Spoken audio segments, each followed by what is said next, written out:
Hello, dear students. So, how was your studies going? എന്താണ് അവസ്ഥ? നമ്മള് ചാപ്റ്റേഴ്സ് ഒക്കെ കംപ്ലീറ്റ് ചെയ്തു. ക്വസ്റ്റ്യൻ പ്രാക്ടീസ് സെഷൻസ് നടക്കുകയായിരുന്നു. ക്വസ്റ്റ്യൻ പ്രാക്ടീസ് ഒരു 8 ക്വസ്റ്റ്യൻസോളം നമ്മൾ പ്രാക്ടീസ് ചെയ്തിട്ടുണ്ടായിരുന്നു. എനിക്കറിയാം എന്താ പറയുക, ഓഡിറ്റ് സീസണും കാര്യങ്ങളൊക്കെയാണ്. അപ്പൊ എല്ലാവർക്കും എല്ലാ ക്വസ്റ്റ്യൻ ഒന്നും പ്രാക്ടീസ് ചെയ്യാൻ പറ്റിയില്ലെങ്കിലും മിനിമം ഒരു 4 ക്വസ്റ്റ്യൻസ് എന്തായാലും പ്രാക്ടീസ് ചെയ്യുക. Okay, and I hope you have already receive your mock feedback. മോക്കിന്റെ റിസൾട്ട്സും ഷെയർ ചെയ്തിട്ടുണ്ടായിരുന്നു. ഓക്കെ, ആർക്കെങ്കിലും കിട്ടിയിട്ടില്ല എന്നുണ്ടെങ്കിൽ കൈൻഡ്ലി കണക്ട് ആവും മെന്റർ കേട്ടോ, ഒന്ന് കണക്ട് ചെയ്യണേ. Okay, so once again welcome all to day 1 of our preseen discussion. നമ്മുടെ ഒരു ഡീപ് ഡൈവ് ഡിസ്കഷനിലേക്ക് കിടക്കുകയാണ്. അതിന്റെ ഒരു ഫസ്റ്റ് ഡേ ആണ്. ഓക്കെ, സോ ആദ്യം തന്നെ ചോദിക്കട്ടെ, how do you feel about the preseen? Preseen വായിച്ചിട്ട് എന്താ തോന്നിയേ? ഭയങ്കര ഈസി ആയിട്ടാണോ തോന്നിയത്? ഒരു ഓക്കെ ഓക്കെ പ്രിസീൻ ആണോ, അതോ ഹാർഡ് ആയിട്ടാണോ തോന്നിയത്? ഓക്കെ ഓക്കെ ആണ് മെജോറിറ്റി ആൻസർ. Good, hard.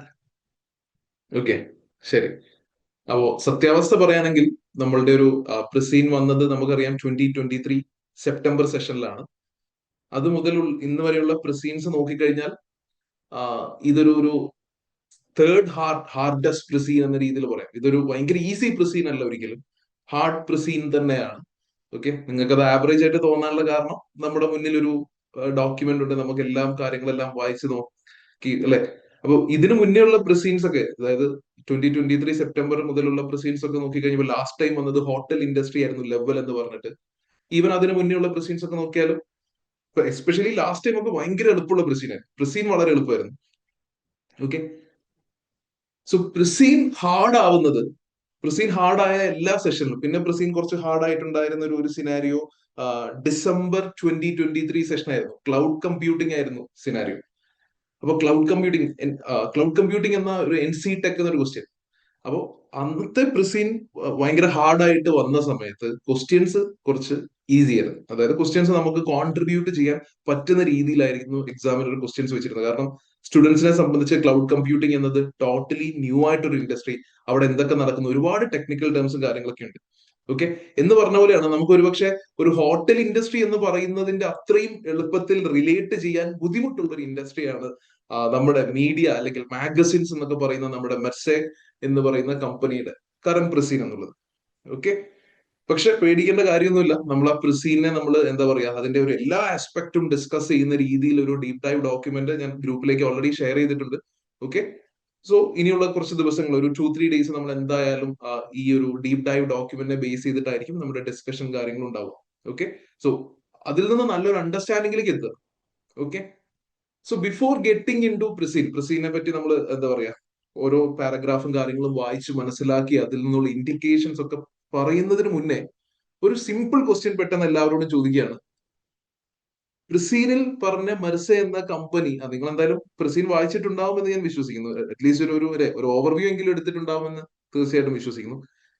ഇതൊരു പ്രോഡക്റ്റ് ആണോ സർവീസ് ആണോ സെല് ചെയ്യുന്നത്? മെർസെ എന്ന കമ്പനി ഒരു പ്രോഡക്റ്റ് ആണോ? അല്ല, അവിടെ നിന്ന് തുടങ്ങാം നമുക്ക്.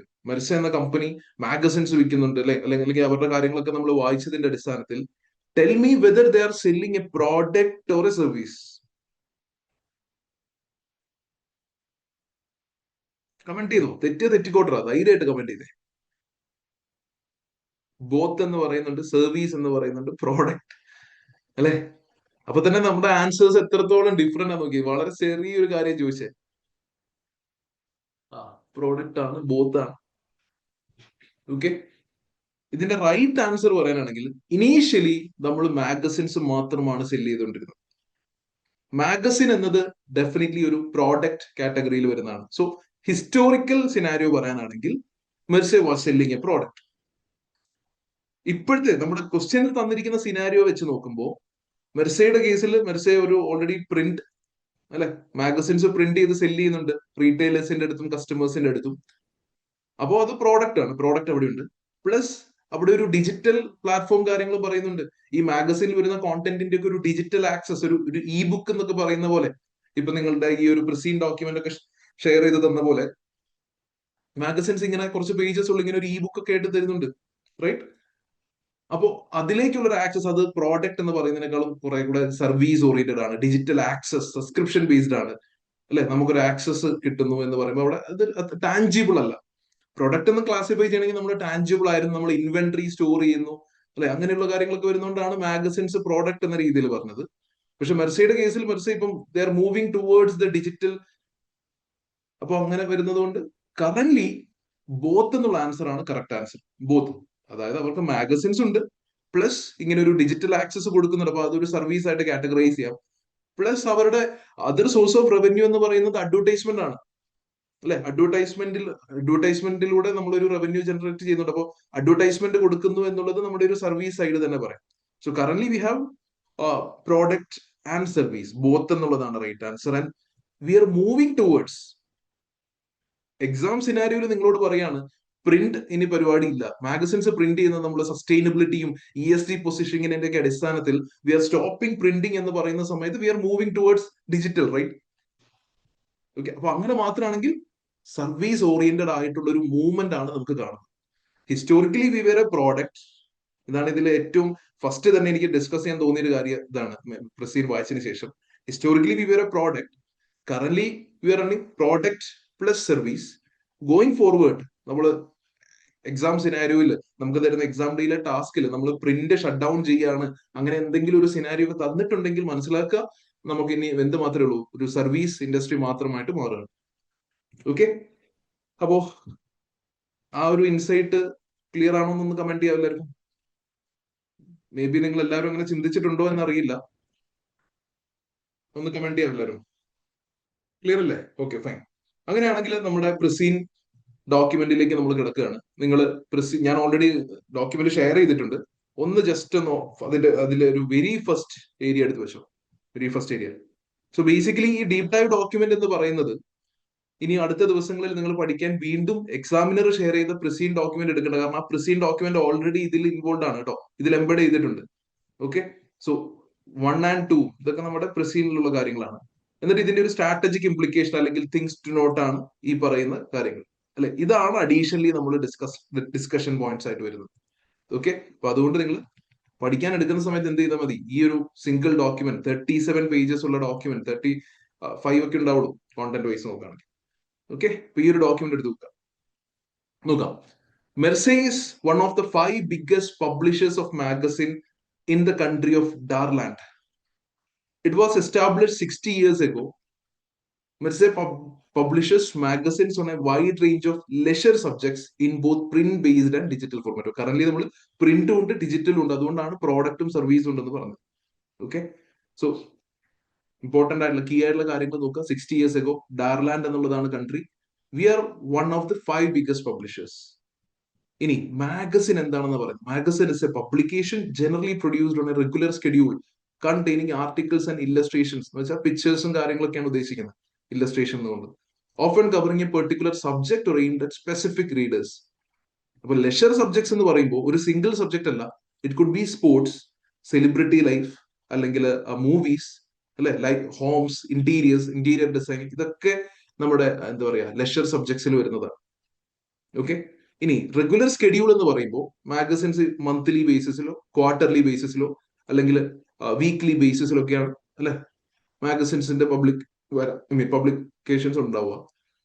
Magazines are published on a range of different subjects and the publishers may have other media interest. മനസ്സിലാക്കുക, അതർ മീഡിയ ഇൻട്രസ്റ്റ് എന്ന് പറയുമ്പോൾ എന്താ ഉദ്ദേശിക്കുന്നത്? ഫോർ എക്സാമ്പിൾ എന്ന് പറഞ്ഞിട്ട് provision of market research service എന്ന് പറയുന്നുണ്ട്. അതായത് ഏതെങ്കിലും കമ്പനീസിന് വേണ്ടി പുറത്തുള്ള ഒരു third party company, say for example ഒരു XYZ കമ്പനി, അവർക്ക് അവരുടെ റീഡേഴ്സിന്റെ കയ്യിൽ നിന്ന് ഒരു ഡേറ്റ അനാലിസിസ് എടുക്കണം അല്ലെ. ഇങ്ങനെ ഒരു പ്രോഡക്റ്റ് വന്നാൽ റീഡേഴ്സ് ഇത് വാങ്ങുമോ ഇല്ലയോ, അങ്ങനെയുള്ള മാർക്കറ്റ് റിസർച്ച് സർവീസസും ആര് ചെയ്യാറുണ്ട്? മാഗസിൻ പബ്ലിഷേഴ്സ് ചെയ്യാറുണ്ട്. സോ ഇവരിപ്പോ കറന്റ്ലി ചെയ്യുന്നതെന്ന് പറഞ്ഞാൽ വെറുതെ മാഗസിൻ വിൽക്കുക മാത്രമല്ല, ഏതെങ്കിലും ഒരു കമ്പനീസിന് ഇങ്ങനെ ഒരു അനാലിസിസ് സർവീസ്, ഒരു മാർക്കറ്റ് റിസർച്ച് ഒക്കെ നടത്തണമെന്നുണ്ടെങ്കിൽ അതും ഈ മാഗസിൻ പബ്ലിഷേഴ്സ് നടത്തി കൊടുക്കും. ഓക്കെ, നമ്മൾ തന്നെ പണ്ട് നിങ്ങൾ ഓർമ്മയുണ്ടോന്ന് അറിയില്ല, ന്യൂസ് പേപ്പറിന്റെ ഒക്കെ കൂടെ വരുന്ന എന്തെങ്കിലും ഫോമുകളൊക്കെ ഫില്ല് ചെയ്തിട്ട് തിരിച്ചയക്കൂ എന്ന് പറയുന്ന സിനാരി ഉണ്ടായിരുന്നു. ഇന്നിപ്പോ അത് ഗൂഗിൾ ഫോംസിലേക്കൊക്കെ മാറിയ കാര്യങ്ങൾ. ഓക്കെ, അപ്പൊ അത് തന്നെയാണ് മീഡിയ ഇൻട്രസ്റ്റ് എന്നുകൊണ്ട് ഉദ്ദേശിക്കുന്നത്. The 5 biggest publishers of magazines have around half of the market in Darland in terms of revenue. അതായത് നമ്മൾ 5-ൽ ഒരാളാണെന്ന് പറഞ്ഞു. ടോപ്പ് 5 കമ്പനീസിൽ ഒരു കമ്പനിയാണ് നമ്മൾ. Okay. Total market size is about 8,000 million in revenue terms. Revenue size പറയാനാണെങ്കിൽ മൊത്തം മാർക്കറ്റിന്റെ സൈസ് 8,000 മില്യൺ ആണ്. 8,000 മില്യന്റെ ഹാഫ് ആണ് ഈ 5 പേര് കൈയടക്കി വെച്ചിരിക്കുന്നത്. 8,000 മില്യന്റെ ഹാഫ് എന്ന് പറയുമ്പോൾ 4,000 മില്യൺ ഡോളേഴ്സിന്റെ റവന്യൂ ഉണ്ടാക്കുന്നത് ആരൊക്കെയാ? മെർസയും മെർസയുടെ കൂടെയുള്ള മറ്റു 4 ടോപ്പ് കോമ്പറ്റീറ്റേഴ്സും കൂടെ ചേർന്നിട്ടാണ്. ഇനി ക്വസ്റ്റ്യനിൽ ഓൾറെഡി നമുക്ക് നമ്മളുടെ റവന്യൂ ഫിഗേഴ്സ് ഒക്കെ ഏറ്റവും താഴേക്ക് തന്നിട്ടുണ്ട് അല്ലെ? എക്സാക്ട് റവന്യൂ ഫിഗേഴ്സ് അല്ലെങ്കിൽ ഒരു ഗ്രാഫായിട്ട് തന്നിട്ടുണ്ട്. ഓക്കെ, അപ്പൊ അത് നോക്കിക്കഴിഞ്ഞാൽ നമുക്ക് മനസ്സിലാവും റവന്യൂ, നമ്മുടെ റവന്യൂ എന്ന് പറയുന്നത് 640യുടെയും 660യുടെയും ഇടയ്ക്കാണ് വന്ന് നിൽക്കുന്നത്. ഓക്കെ, അപ്പൊ നമുക്കൊരു 650 ആണ് നമ്മുടെ റവന്യൂ എന്ന രീതിയിൽ അസ്യൂം ചെയ്തെടുത്താൽ 650 മില്യൺ ഡിവൈഡഡ് ബൈ 8,000 മില്യൺ ചെയ്താൽ നമുക്ക് എന്ത് കിട്ടും? നമ്മുടെ മാർക്കറ്റ് ഷെയർ കിട്ടും. എത്ര പെർസെന്റേജ് ആണ് മെർസെ മാർക്കറ്റിൽ ഹോൾഡ് ചെയ്യുന്നത് എന്നുള്ളത് കിട്ടും. മനസ്സിലാക്കി, ഇത് ഒരു അക്യുറേറ്റ് ഫിഗർ അല്ല, അപ്രോക്സിമേറ്റ് ഫിഗർ മാത്രമാണ്. കാരണം 650 എന്നുള്ളതാണ് നമ്മുടെ റവന്യൂ എന്ന് കൃത്യമായിട്ട് പറഞ്ഞിട്ടില്ല. 640യുടെയും 660യുടെയും ഇടയ്ക്ക് ഇങ്ങനെ ഗ്രാഫിക്കലി വന്ന് നിർത്തിയതാണ്. ഓക്കെ, ഒന്ന് എടുത്തു കഴിഞ്ഞാൽ നിങ്ങൾക്ക് കാണാൻ കഴിയും. ഓക്കെ, അപ്പൊ അങ്ങനെ ഇതിൽ നിന്ന് അങ്ങനെ മാർക്കറ്റ് ഷെയർ പെർസെന്റേജ് നമുക്ക് മനസ്സിലാക്കാം. ഇറ്റ് ഇസ് അറൌണ്ട് 8%, ഏകദേശം 8% നമുക്ക് മാർക്കറ്റ് ഷെയർ ഉണ്ട് എന്നുള്ളത് മനസ്സിലാക്കാം. 8% കേട്ടോ, അതായത് 100%. എപ്പോഴും മാർക്കറ്റിന്റെ ടോട്ടൽ 100% ആയിരിക്കുമല്ലോ, അതിൽ 8% ആണ് നമ്മൾ ഹോൾഡ് ചെയ്യുന്നത്. ബാക്കി 4 പേരും കൂടെ ചേർന്നിട്ടാണ് ബാക്കി 42% ഹോൾഡ് ചെയ്യുന്നത്. അങ്ങനെയാണ് 50%ലേക്ക് എത്തിയത്. ഇനി magazines are generally published on a regular basis. Many magazines publish monthly, but others are published weekly or quarterly. Each version is known as an edition. For example, monthly edition for Jan 2026. Okay. Most magazines are published hard copy and online format, അതായത് print ബേസ്ഡും digital formats. ഇവിടെ hard copy എന്നൊക്കെ ഇങ്ങനെ ഒരു വേറൊരു ടേമും കൂടെ തരാനുള്ള reason, you can use this content. Soft copy എന്ന് പറയരുത്, പകരം നമുക്ക് ഓൺലൈൻ എന്ന് പറയാൻ പറ്റുള്ളൂ. Hard copy and online formats എന്ന് സംസാരിക്കുക, അല്ലെങ്കിൽ പ്രിന്റ് എന്നും ഡിജിറ്റൽ എന്നും സംസാരിക്കുക. Market four print based magazines is diminishing. അതായത് അല്ലെ, മാഗസിൻസ് ഒക്കെ പണ്ട് നമ്മള് വളരെ ചെറുപ്പത്തില് മേ ബി എന്താ പറയാ, കുറെ ചൈൽഡ്ഹുഡ് ഓർമ്മകളായിട്ട് കുറെ മാഗസിൻസ് ഒക്കെ നമുക്ക് ഉണ്ടാവും അല്ലെ, കുറെ സ്റ്റോറി ബുക്സും കാര്യങ്ങളൊക്കെ. അപ്പൊ ആ രീതിയിലുള്ള കാര്യങ്ങളൊക്കെ ഇപ്പോഴത്തെ കുട്ടികൾ മേ ബി കുറെ കൂടെ എന്താ പറയാ സോഷ്യൽ മീഡിയാസിലും ആ രീതിയിലാണ്, ഡിജിറ്റൽ ഓറിയന്റഡ് ആയിട്ടാണ് കാര്യങ്ങൾ പോകുന്നത്. അപ്പൊ അത് തന്നെ മനസ്സിലാക്കിയാൽ നമുക്ക് പറയാം പ്രിന്റ് ബേസ്ഡ് മാഗസിൻസിന്റെ ഇൻഡസ്ട്രി ഡിമിനിഷിംഗ് ആണ്. Although it is likely to remain significant for some time to come. അതായത് കുറച്ചു കാലം കൂടെ എന്ത് സംഭവിക്കാം, പ്രിന്റ് ബേസ്ഡ് മാഗസിൻസിന്റെ സെയിലും കാര്യങ്ങളൊക്കെ ഉണ്ടാവാം. ബട്ട് ഗോയിങ് അതൊരു ഡിമിനിഷിംഗ് ഇൻഡസ്ട്രി ആണെന്നുള്ളത് പറയുന്നത്. Readers are defined. റീഡേഴ്സ് എന്ന ടേം നമുക്ക് എവിടെയൊക്കെ യൂസ് ചെയ്യാന്ന് മനസ്സിലാക്കുക. കസ്റ്റമേഴ്സ് അല്ല യൂസ് ചെയ്യേണ്ടത്. ഓക്കെ, നമ്മൾ ജനറലി പറയുമ്പോൾ റീഡേഴ്സ് എന്ന് പറയാം, സ്പെസിഫിക് ആയിട്ട് സംസാരിക്കുകയാണെങ്കിൽ. Readers are defined as anyone who pays to have access to magazine content, either print based or digital format. Some readers pay subscription to purchase a set of number of editions of magazine or to access online content for a set of period. അതായത് നമ്മൾ പേ ചെയ്തു, കുറച്ചു കാലം നമുക്ക് ആ ഒരു online content, നമ്മൾ Netflix ഒക്കെ സബ്സ്ക്രൈബ് ചെയ്യുന്നതായിരിക്കും നിങ്ങളുടെ മനസ്സിലേക്ക് വരുന്നുണ്ടാവുക. സിൻസ് നമ്മൾ വേറെ എന്താ പറയാ മാഗസിൻസോ അല്ലെങ്കിൽ ഇ ബുക്സോ ഒന്നും ചിലപ്പോൾ എല്ലാവരും ഒന്നും സബ്സ്ക്രൈബ് ചെയ്ത് കാണണമെന്നും ഉണ്ടാവില്ല. അപ്പൊ അതുകൊണ്ട് ഈ രീതിയിലുള്ള ഓൺലൈൻ കോണ്ടന്റ് നമുക്ക് പേ ചെയ്ത് സബ്സ്ക്രൈബ് ചെയ്ത് വെക്കാം എന്ന് മനസ്സിലാക്കി. Readers who pay a subscription for magazine in any format are known as subscribers. അപ്പൊ റീഡേഴ്സും സബ്സ്ക്രൈബേഴ്സും തമ്മിൽ വ്യത്യാസമുണ്ട്. റീഡേഴ്സ് എന്ന് പറയുന്നത്, ഇപ്പോ ഞാൻ ഒരു ജാൻ എഡിഷന്റെ മാത്രം മാഗസിൻ മേടിച്ചു കഴിഞ്ഞാൽ ഞാൻ അവിടെ റീഡർ മാത്രമാണ്. ഞാനവിടെ സബ്സ്ക്രൈബർ കൂടെ ആവുന്നത് അല്ലെ, എനിക്ക് ഒരു 12 മന്ത്സിലേക്കുള്ള സബ്സ്ക്രിപ്ഷൻ ഞാൻ എടുത്തിട്ടാണ് പേ ചെയ്യുന്നത്. ഓക്കെ, അപ്പോഴാണ് ഞാനൊരു സബ്സ്ക്രൈബർ എന്ന രീതിയിലാവും. ഓക്കെ, അപ്പൊ ഇതൊക്കെയാണ് ഓവറോൾ ഒരു ഇൻഡസ്ട്രി അനാലിസിസ്, ഇൻഡസ്ട്രിയുടെ കാര്യങ്ങളൊക്കെ പറഞ്ഞു ഒരു ഓവർവ്യൂ തന്നിരിക്കുന്നത്. ഇതിലിനി നമ്മൾ ഏറ്റവും ഇമ്പോർട്ടന്റ്ലി മനസ്സിലാക്കേണ്ട കാര്യം, യൂസ് ദിസ് ടേം. എന്താണെന്നറിയാം, നമ്മുടെ ഇൻഡസ്ട്രി നമുക്കറിയാം പ്രിന്റ് റവന്യൂസ് ഒക്കെ കുറഞ്ഞുകൊണ്ടിരിക്കുകയാണ്, ഡിജിറ്റൽ സൈഡാണ് കൂടുന്നത്. അപ്പോ ഇത് ഒരിക്കലും ഒരു ടെമ്പററി ഡിക്ലൈൻ അല്ല. ഈ പ്രിന്റിന്റെ നമ്പേഴ്സ് കുറയുന്നത് ഒരിക്കലും ഒരു ടെമ്പററി ഡിക്ലൈൻ അല്ല, ഇതൊരു സ്ട്രക്ചറൽ ഇൻഡസ്ട്രി ഡിക്ലൈൻ ആണ്. This is not just affecting us. This affects every player in the industry. അതാണ് ഇതിൽ നിന്ന് ആദ്യം നമ്മൾ മനസ്സിലാക്കേണ്ട കാര്യം. ഇതൊക്കെ നിങ്ങളൊന്ന് വായിച്ചു നോക്കുക. ഞാൻ ഫുൾ സെന്റൻസ് ബൈ സെന്റൻസ് വായിച്ചു കഴിഞ്ഞാൽ like this will be very low. വായിച്ചാൽ മനസ്സിലാക്കാവുന്ന കാര്യങ്ങൾ തന്നെയുള്ളൂ. ഓക്കെ, അപ്പൊ അതിന്റെ ഒരു കീ കോണ്ടന്റ് മാത്രം പറഞ്ഞു പോവാം. അപ്പോ എക്സാമിന് നിങ്ങൾക്ക് ആൻസർ ഒക്കെ എവിടെയെങ്കിലും കോൺട്രിബ്യൂട്ട് ചെയ്യുന്ന സമയത്ത് ആ ഇൻഡസ്ട്രിയെ പറ്റി സംസാരിക്കേണ്ടതൊക്കെ ആയിട്ട് വരുന്ന സമയത്ത് ഈ ഒരു ടേം യൂസ് ചെയ്യുക. സ്ട്രക്ചറൽ ഡിക്ലൈൻ ആണ്, അതല്ലാതെ ഇതൊരു ടെമ്പററി ഡിക്ലൈൻ അല്ല. മനസ്സിലാവുന്നുണ്ടോ? അതായത് ഇപ്പൊ നമ്മുടെ കൊഡാക്ക് എന്ന കമ്പനിയൊക്കെ മാർക്കറ്റിൽ നിന്ന് ഔട്ടായി പോയത് എന്ന് വെച്ചാൽ ടെക് കൊണ്ടുവരാൻ പറ്റിയില്ല, അല്ലെ? അപ്പൊ ട്രഡീഷണൽ ആയിട്ടുള്ള കാര്യങ്ങൾ ആർക്കും വേണ്ടാതായി. അതിനാണ് സ്ട്രക്ചറൽ ഡിക്ലൈൻ എന്ന് പറയുന്നത്. Okay, next one, competitive intensity.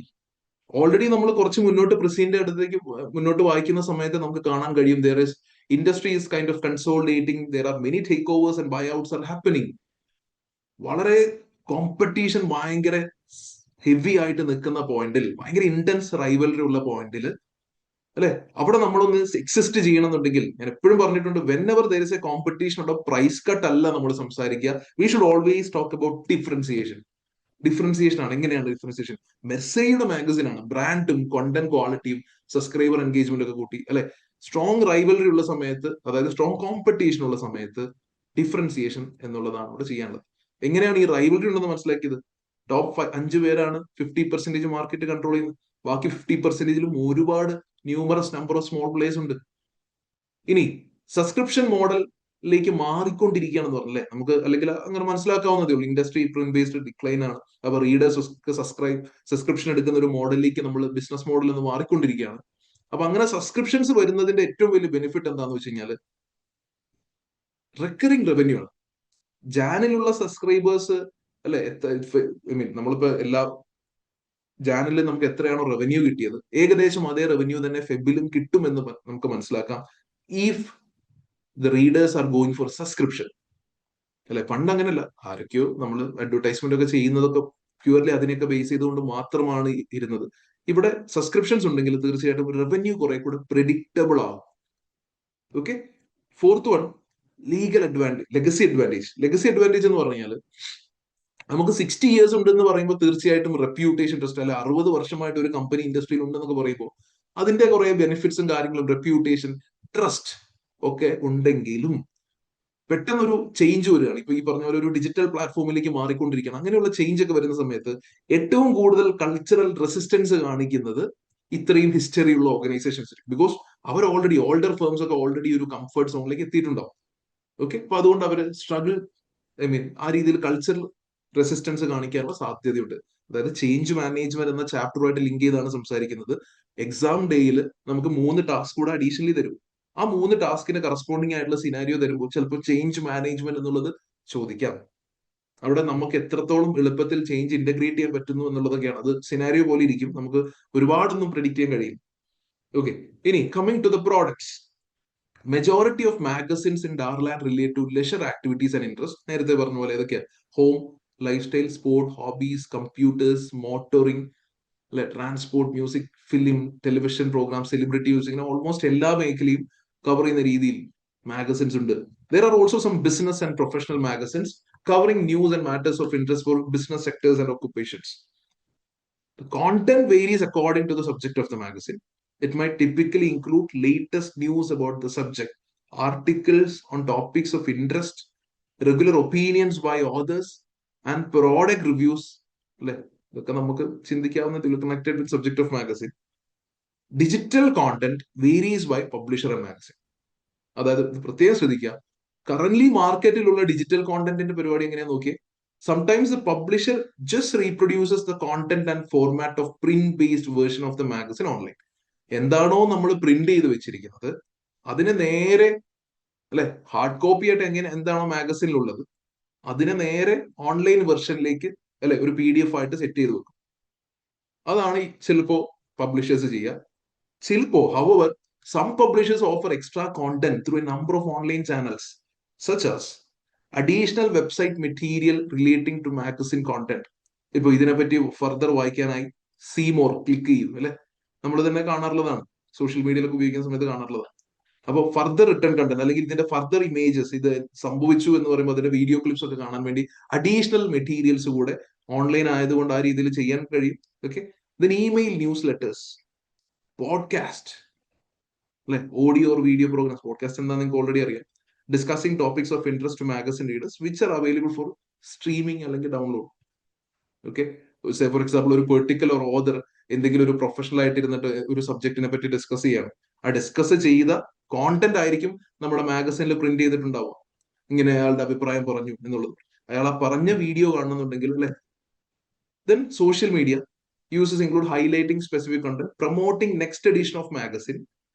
Okay, ഇതിന്റെ അടുത്ത അല്ലെ, അടുത്ത മേ ബി ഒരു ക്രിക്കറ്റ് മാച്ചിനെ പറ്റിയൊക്കെ ആണെങ്കിൽ ഒരു മാച്ച് എൻഡ് ചെയ്യുന്ന സമയത്ത് അടുത്ത മാച്ചിനെ പറ്റിയിട്ടുള്ള കാര്യങ്ങൾ കൂടെ അവിടെ സംസാരിച്ച് വെച്ചിട്ടുണ്ടാവും. Raising topics for discussion or sharing among social media followers. ആ ഒരു കണ്ടിന്യൂവേഷൻ നഷ്ടപ്പെടാതിരിക്കാൻ വേണ്ടിയിട്ട്. Then publishers also enter partnerships to ensure maximum distribution of digital content. For example, partnership with digital app stores. നമുക്കിപ്പോ പെട്ടെന്ന് ആപ്പ് സ്റ്റോർ എന്ന് പറയുമ്പോൾ എന്താ പറയാ, ഐഫോണിലാണെങ്കിൽ ഉള്ള ആപ്പ് സ്റ്റോറും ഗൂഗിൾ അല്ലെ പ്ലേ സ്റ്റോറും ആണ് നമുക്ക് പെട്ടെന്ന് മനസ്സിലേക്ക് വരിക. അപ്പോൾ ഓൾറെഡി എന്താ പറയാ, ഒരു ഡിജിറ്റൽ കോണ്ടന്റ് ഒക്കെ ഡിജിറ്റൽ കോണ്ടന്റ് ഡിസ്ട്രിബ്യൂട്ട് ചെയ്യുന്ന അല്ലെങ്കിൽ അത്രയും എന്താ പറയാ മീഡിയ കമ്പനീസുമായിട്ട് നമ്മൾ എന്ത് ചെയ്യാറുണ്ട്, കൊളാബറേറ്റ് ചെയ്യാറുണ്ട്. നമ്മുടെ കോണ്ടന്റ്സ്, നമ്മൾ മെർസെ ഉണ്ടാക്കിയ content is exclusively available through this. ഇപ്പൊ ഒരു ക്വിക്ക് എക്സാമ്പിൾ പറയാനാണെങ്കിൽ നമ്മുടെ ഫുട്ബോളിൽ ഒരു MLS മാച്ച് നടക്കുന്നത് ആപ്പിൾ TV സബ്സ്ക്രൈബ് ചെയ്താൽ നമുക്കത് കാണാം. ലാലീഗ ആണെങ്കിൽ ഫാൻ കോഡിലേക്ക് പോകണം, അല്ലെ. പ്രീമിയർ ലീഗ് ആണെങ്കിൽ ഹോട്ട്സ്റ്റാറിലേക്ക് പോകണം. ഇന്ത്യ ക്രിക്കറ്റ് മാച്ചസ് ആണെങ്കിൽ ഹോട്ട്സ്റ്റാറിലേക്ക് പോകണം എന്ന് പറയുന്ന പോലെ അതിനെയാണ് ഡിജിറ്റൽ ആപ്പ് സ്റ്റോർസ് എന്ന രീതിയിൽ പറയുന്നത്. ഓക്കെ, ഇനി ഇവിടെ മാഗസിൻസ് ഇപ്പൊ ഇത്രയും ബ്രോഡ് ആയിട്ടുള്ള ഫോക്കസ്, അതായത് മെർസെ ഓപ്പറേറ്റ് ചെയ്യുന്നതും ഒരുപാട് അല്ലെ 300+ മാഗസിൻസ് ഉണ്ടെന്ന് കുറച്ച് മുന്നോട്ട് പോകുന്ന സമയത്ത് നമുക്ക് കാണാൻ കഴിയും. അപ്പൊ ഈ ഒരു ഇൻഡസ്ട്രിയിൽ ലെഷർ സബ്ജക്ട്സ് എന്ന് പറയുമ്പോൾ ഇങ്ങനെ വളരെ ബ്രോഡ് ആയിട്ട് കിടക്കുകയാണ്, ഭയങ്കര ഡൈവേഴ്സിഫൈഡ് ആണ്. ഡൈവേഴ്സിഫിക്കേഷൻ എന്തായാലും നല്ലൊരു കാര്യമാണ്. സ്പെസിഫിക്കലി ഒരു കോണ്ടന്റ് മാത്രമാണെങ്കിൽ അല്ലെ അതിന്റെ റീഡേഴ്സിനെ നഷ്ടപ്പെടാൻ സാധ്യതയുണ്ട്, അല്ലെങ്കിൽ ആ ഒരു മേഖല തന്നെ പുതിയതായിട്ട് ചിലപ്പോൾ ന്യൂസും കാര്യങ്ങളൊന്നും ഉണ്ടാവാതിരിക്കാനൊക്കെ സാധ്യത. സോ വളരെ ബ്രോഡ് ആയിട്ടുള്ള ലെഷർ ഫോക്കസ് ആണ്, പക്ഷെ ഹൈലി കോമ്പറ്റേറ്റീവ് ആണ്. ഇനി ഡിജിറ്റൽ കാര്യങ്ങളിലേക്ക് വന്നു കഴിഞ്ഞാൽ നമ്മൾ എന്താ പറയാ, പ്രിന്റ് ചെയ്യുന്ന കോണ്ടന്റ് ഈ ഇൻഡസ്ട്രിയുടെ ഒരു പ്രശ്നം. ഇപ്പൊ നമ്മൾ പറഞ്ഞു ചില പബ്ലിഷേഴ്സ് എന്താ ചെയ്യുന്ന, പ്രിന്റ് കോണ്ടന്റ് നേരെ ഡിജിറ്റൽ വെർഷനായിട്ട് മാറ്റുകയാണ്. മെർസെ അങ്ങനെയാണോ ചെയ്യുന്നത് എന്നുള്ളത് നമുക്ക് താഴെ എത്തുമ്പോൾ അറിയാം. മെർസെ അങ്ങനെ ചെയ്തു കഴിഞ്ഞാൽ under utilising digital potential. Okay, നമുക്ക് ഒരു ന്യൂസ് വായിക്കുന്ന സമയത്ത് ട്രസ്റ്റ് വരാൻ വേണ്ടിയിട്ട് മൾട്ടിമീഡിയ കൂടി ഇന്റഗ്രേറ്റ് ചെയ്യാം. Say for example see the video what happened എന്ന രീതിയിൽ ആ വീഡിയോ കോണ്ടന്റ് കൂടെ കൊടുത്താൽ കുറച്ചുകൂടെ എൻഗേജ്മെന്റ് അവിടെ ഉണ്ടാവും എന്നുള്ളതാണ്. ഓക്കെ, തേർഡ് വൺ, പണ്ടുള്ളതുപോലെയല്ല നമ്മളിത് ഓൾറെഡി നമ്മൾ chapter number 2 technology and data analytics എന്നുള്ള ചാപ്റ്ററിൽ നമ്മൾ പഠിച്ചതാണ്. പണ്ട് നമ്മളൊരു അഡ്വർടൈസ്മെന്റ് കൊടുക്കുന്ന എങ്ങനെയായിരുന്നു, ന്യൂസ് പേപ്പർ കൊടുക്കുകയാണ്. ഇപ്പൊ ന്യൂസ് പേപ്പറിൽ ഒരു അഡ്വർടൈസ്മെന്റ് കൊടുക്കുക, അല്ലെങ്കിൽ മാഗസിൻസിലൊക്കെ കൊടുക്കുന്ന അഡ്വർടൈസ്മെന്റ് നമ്മൾ കൊടുക്കുന്നു, അഡ്വർടൈസ്മെന്റ് കൊടുത്തു. അതിന്റെ റിസൾട്ട് ഉണ്ടോ ഇല്ലയോ എന്നുള്ളത് നേരെ ബുക്കിൽ വന്ന് നോക്കണം, റവന്യൂ കൂടിയോ ഇല്ല എന്നുള്ളത്.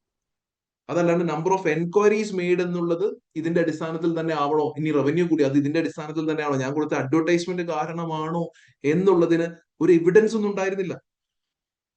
ഓക്കെ, അപ്പൊ ഈ പ്രിന്റ് ബേസിലേക്ക് മാറിക്കഴിഞ്ഞാൽ നമ്മൾ ഇങ്ങനെ ഒരു ന്യൂസ് കോണ്ടന്റ് പ്രിന്റ് സോഷ്യൽ മീഡിയയിൽ വല്ലതും വായിച്ചുകൊണ്ടിരിക്കുമ്പോൾ അതിന്റെ ഇടയ്ക്കാണ് ഒരു അഡ്വർടൈസ്മെന്റ് എങ്കിൽ അവിടെ വരുന്ന ക്ലിക്സ് നമുക്ക് എന്ത് ചെയ്യാൻ പറ്റും, ട്രാക്ക് ചെയ്യാൻ പറ്റും.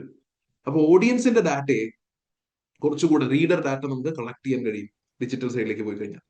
പിന്നെ പാർട്ട്ണർഷിപ്പ് സ്ട്രാറ്റജി, അതായത് ചിലപ്പോൾ നമുക്ക് തന്നെ ഒരു വലിയൊരു ഡിജിറ്റൽ പ്ലാറ്റ്ഫോം ഒന്നും ബിൽഡ് ചെയ്യാൻ കപ്പാസിറ്റി ഇല്ലാന്നുണ്ടെങ്കിൽ നല്ല രീതിയിൽ എന്താ പറയാ ഇൻഫ്ലുവൻസ് ഉള്ള നല്ല മാർക്കറ്റ് റീച്ച് ഉള്ള ഡിസ്ട്രിബ്യൂഷൻ ചാനൽസുമായിട്ട് കൊളാബ് ചെയ്യുക എന്നുള്ളതാണ് നമ്മൾ ചെയ്യേണ്ടത്. കാരണം എസ്പെഷ്യലി ഇത്രയും കോമ്പറ്റീഷൻ ഫേസ് ചെയ്യുന്ന പോയിന്റ്. ഇനി അടുത്ത സ്റ്റാഫ് സൈഡിലേക്ക് പോവാണ്. Staff may work across A number of different magazines. ഇനി സ്റ്റാഫിനെ പറ്റിയൊക്കെ ആദ്യമായിട്ടായിരിക്കും ഒരു പ്രസീലില് ഓരോ സ്റ്റാഫും ചെയ്യുന്ന ജോലി എന്താണെന്നുള്ളത് ഇത്ര അധികം ഡീറ്റെയിൽ ആയിട്ട് സ്റ്റാഫിന്റെ സൈഡൊക്കെ സംസാരിച്ചിട്ടുള്ളത്. മാഗസിൻ ഓതേഴ്സ്, റൈറ്റേഴ്സ് ഫോർ മാഗസിൻസിനെ വിളിക്കുന്നത് ഓതേഴ്സ് ആണ്. നമ്മൾ റീഡേഴ്സ്, സബ്സ്ക്രൈബേഴ്സ് എന്ന് പറയുന്ന പോലെ നിങ്ങൾ ഉപയോഗിക്കേണ്ട സ്റ്റാൻഡേർഡ് ഓതേഴ്സ് ആണ്. Employees of the publisher of the magazines, in house authors ഉണ്ട്, ഫ്രീലാൻസ് ഓതേഴ്സ് ഉണ്ട്. അതായത് നിങ്ങൾ എംപ്ലോയീസ് എന്ന് പറഞ്ഞു കഴിഞ്ഞാൽ നമ്മൾ എക്സാമിന് ആൻസർ ചെയ്യുന്ന സമയത്ത് എംപ്ലോയീസ് എന്ന് നിങ്ങൾ റെഫർ ചെയ്തിട്ടുണ്ടെങ്കിൽ ബേസിക്കലി അത് ഇൻ ഹൗസ് ആയിട്ടുള്ള ഓതേഴ്സ് മാത്രമാണ്. അതല്ലാതെ നമുക്കൊരു ഓതേഴ്സ് ഉണ്ട് അല്ലെ, ഫ്രീലാൻസ് ഓതേഴ്സ് ഉണ്ട്. Freelance authors are there not employees, they have an arrangement with the publisher which requires them to produce specific content. Just a content എഴുതി അല്ലെ, they are paid fees only for what they write. Some will be well-known names in relation to the subject which the magazine covers and will be paid to give their opinions about the subjects. Well-known authors ആണെങ്കിൽ, അല്ലെങ്കിൽ expert authors ആണെങ്കിൽ, they may be paid high fees. Okay. അപ്പൊ എംപ്ലോയീസിന് നമുക്ക് കൊടുക്കേണ്ടി വരിക fixed salaries ആയിരിക്കും. In house authors ആണ്, അല്ലെ? അവര് ഓഫീസിൽ വന്നിരുന്ന് അല്ലെങ്കിൽ ഓഫീസിൽ വർക്ക് ഫ്രം ഹോം അവൈലബിൾ അല്ലെങ്കിൽ വർക്ക് ഫ്രം സൈറ്റ് ഒക്കെ അവൈലബിൾ ആണെന്നുള്ള സിനാരിയോയിൽ പറയുന്നുണ്ട്. എനിവേ, അപ്പൊ എംപ്ലോയീസിന് നമ്മൾ കൊടുക്കുന്നത് ഒരു ഫിക്സഡ് സാലറിയാണ്. ഫ്രീലാൻസ് ഓതേഴ്സിന്റെ കേസിൽ കോണ്ടന്റിനനുസരിച്ചാണ്. അപ്പൊ പ്യുവർലി വേരിയബിൾ കോസ്റ്റ് അറേഞ്ച്മെന്റിൽ വർക്ക് ചെയ്യുന്നതാണ് ഫ്രീലാൻസ് ഓതേഴ്സ് എന്ന് മനസ്സിലാക്കുക. ഇനി അതർ മാഗസിൻ സ്റ്റാഫ്, എഡിറ്റേഴ്സ് ഉണ്ട്. എന്താ ചെയ്യുന്നത്? Check what the authors have written for accuracy, spelling, grammar, clarity of reading. ഈ 4 കാര്യങ്ങളാണ് എഡിറ്റേഴ്സ് നോക്കുന്നത്. Design staff are responsible for design and layout of publish material. IT support staff maintain publishers IT infrastructure.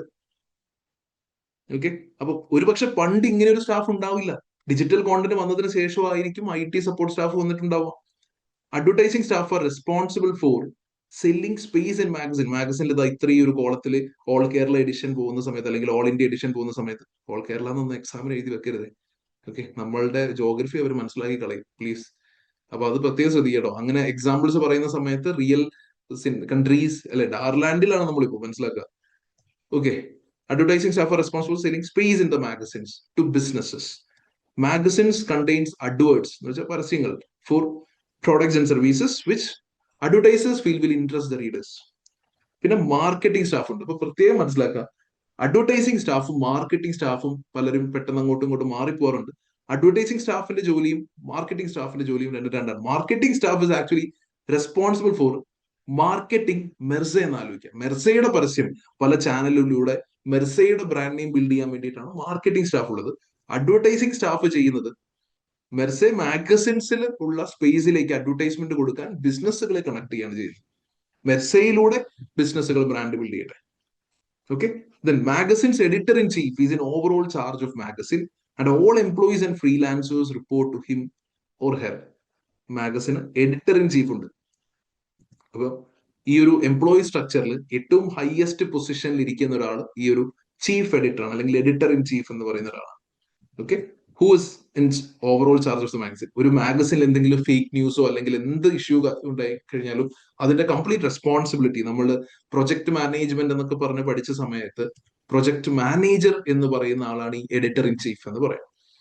Okay. ഇനി flexible work force structure.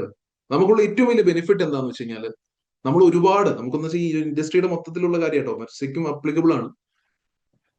ഒരു സ്റ്റാഫിനെ തന്നെ multiple മാഗസിൻസിൽ work ചെയ്യിക്കാം. ഇപ്പൊ say for example, ഒരു ഓതറിന് മൂവീസിനെ പറ്റിയിട്ട് സംസാരിക്കാനും അയാൾ ഒരു എക്സ്പേർട്ട് ആണ്.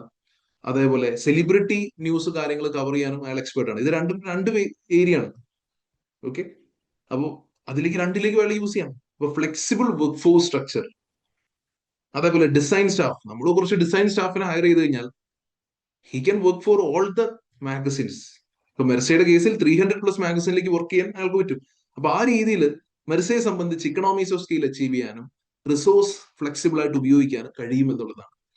അല്ലെങ്കിൽ നിങ്ങളൊന്ന് ആലോചിക്കൂ, ഒരു മാഗസിൻ ഡിസൈൻ ചെയ്യാൻ ഒരാൾ, അല്ലെ? അപ്പൊ എത്രത്തോളം കോസ്റ്റ്ലി ആണ്, അല്ലെ? അങ്ങനെ ഒരു പ്രശ്നമില്ല, ഇക്കണോമീസ് ഓഫ് സ്കെയിൽ അച്ചീവ് ചെയ്യുന്നത്. പിന്നെ നമ്മൾ ഓൾറെഡി പറഞ്ഞതാണ്, ഇൻ ഹൗസ് ഓതേഴ്സിനെ സംബന്ധിച്ച് അവർ ഫിക്സഡ് കോസ്റ്റ് ആണ്. മറ്റവരെന്താ ചെയ്യുന്നത്? മറ്റവരെ സംബന്ധിച്ച് വേരിയബിൾ കോസ്റ്റ് ആണ്. ഓക്കെ. ഇൻഹൗസ് ഉള്ള ആൾക്കാരെ തീർച്ചയായിട്ടും നമുക്ക് കൺട്രോൾ ഉണ്ട്. ഫ്രീലാൻസിന് നമുക്ക് അത്രയും കൺട്രോൾ ഇല്ല. ഇപ്പൊ സേ ഫോർ എക്സാമ്പിൾ, ഒരു ഫ്രീലാൻസ് എക്സ്പേർട്ടിനോട് നമ്മൾ ഒരു കോണ്ടന്റ് ചോദിച്ചു, അയാൾക്ക് സൗകര്യം ഉണ്ടെങ്കിൽ അയാൾക്ക്, നമ്മൾ ഒരുപാട് ഡിപ്പെൻഡൻസി റിസ്ക് ഉണ്ട്, അയാൾക്ക് സൗകര്യം ഉണ്ടെങ്കിൽ അയാൾ എഴുതി തരും. ഓക്കെ. അപ്പൊ ആ ഒരു അത്രയും അധികം കൺട്രോൾ നമുക്കില്ല. High fee for expert freelancers. ഇപ്പോ എക്സ്പേർട്ട് ആയിട്ട് ഇൻഹൗസ് ഓതേഴ്സ് ഉണ്ടെങ്കിൽ തീർച്ചയായിട്ടും അത് നമ്മളുടെ കോമ്പറ്റേറ്റീവ് അഡ്വാൻറ്റേജ് ആയിട്ട് വരെ നമുക്ക് പറയാവുന്ന കാര്യം. ഇൻഹൗസ് ഓതേഴ്സ് ആണ് ഞാൻ പറയുന്നത്. എക്സ്പേർട്സ് ആയിട്ട് അത് ഭയങ്കര വെൽ നോൺ ആയിട്ടുള്ള, ഇയാൾ പറയുന്ന കാര്യങ്ങളൊക്കെ സത്യമാണ് എന്ന രീതിയിൽ ഒരു ക്രെഡിബിലിറ്റി ഒക്കെ ഒരാൾ ഉണ്ടാക്കി വെച്ചിട്ടുണ്ടെങ്കിൽ, അങ്ങനെ ഒരു ഇൻഹൗസ് ഓതർ മെർസയ്ക്കുള്ളത് ഡെഫിനറ്റ്ലി നല്ലതാണ്, നമ്മുടെ ഒരു കോമ്പറ്റേറ്റീവ് അഡ്വാൻറ്റേജിലേക്ക് പറയാവുന്ന കാര്യമാണ്. പക്ഷെ അത് നിങ്ങൾ മനസ്സിലാക്കുക, ചില സമയത്ത് ഇത്രയും കോമ്പറ്റീഷൻ ഉള്ള സമയത്ത് ലോസ് ഓഫ് കീ സ്റ്റാഫ് എന്നുള്ളത് ഒരു റിസ്ക് ആണ് കേട്ടോ. ലോസ് ഓഫ് കീ സ്റ്റാഫ് എന്നുള്ളത് ഒരു റിസ്ക് ആണ്. നമ്മൾ താഴെ സംസാരിച്ച് പറയുന്നുണ്ട് അതിനെപ്പറ്റി. ഓക്കെ. അതേപോലെ എക്സ്പേർട്ട് ഫ്രീലാൻസേഴ്സിന്റെ കേസിൽ അങ്ങനെ വളരെ വെൽ നോൺ ആയിട്ടുള്ള ആളുകളുടെ കോണ്ടന്റ് കൊണ്ടുവരുന്ന സമയത്ത് നമുക്ക് തീർച്ചയായിട്ടും വീണ്ടും ബ്രാൻഡ് ക്രെഡിബിലിറ്റിയും നമ്മുടെ സബ്സ്ക്രിപ്ഷൻ വാല്യൂ ഒക്കെ കൂട്ടും. അല്ലെങ്കിൽ ആ ഒരു സബ്സ്ക്രിപ്ഷൻ വാല്യൂ എന്താ നിങ്ങൾക്ക് മനസ്സിലായിട്ടുണ്ടെന്ന് വിചാരിക്കുന്നു. 12 മാസത്തേക്കൊക്കെ ഒന്നിച്ച് പേ ചെയ്യുന്നവരെ സംബന്ധിച്ച് അവർക്ക് തിരിച്ച് വാല്യൂ കൊടുക്കാൻ പറ്റുന്നുള്ളൂ. അവർക്ക് ആ ഒരു വാല്യൂ ഫീൽ കിട്ടും, ഇയാൾ പറയുന്ന കാര്യങ്ങളൊക്കെ നമുക്ക് ആക്സസ് ഉണ്ടല്ലോ എന്നുള്ളത്. പക്ഷെ നമ്മളെ സംബന്ധിച്ച് കോസ്റ്റ് പ്രഷർ ആണ്, മാർജിൻ ലോസ് ആണ്. ദെൻ അഡ്വർടൈസിംഗ് റവന്യൂ, മെർസയെ സംബന്ധിച്ച് അതർ റവന്യൂ സോഴ്സസ് കൂടെ ഉണ്ടെന്ന് മനസ്സിലാക്കുക. അതായത് മാഗസിൻ വിറ്റിട്ട് മാത്രമല്ല ഈ ഇൻഡസ്ട്രിയിൽ കമ്പനീസ് സർവൈവ് ചെയ്തു പോകുന്നത്.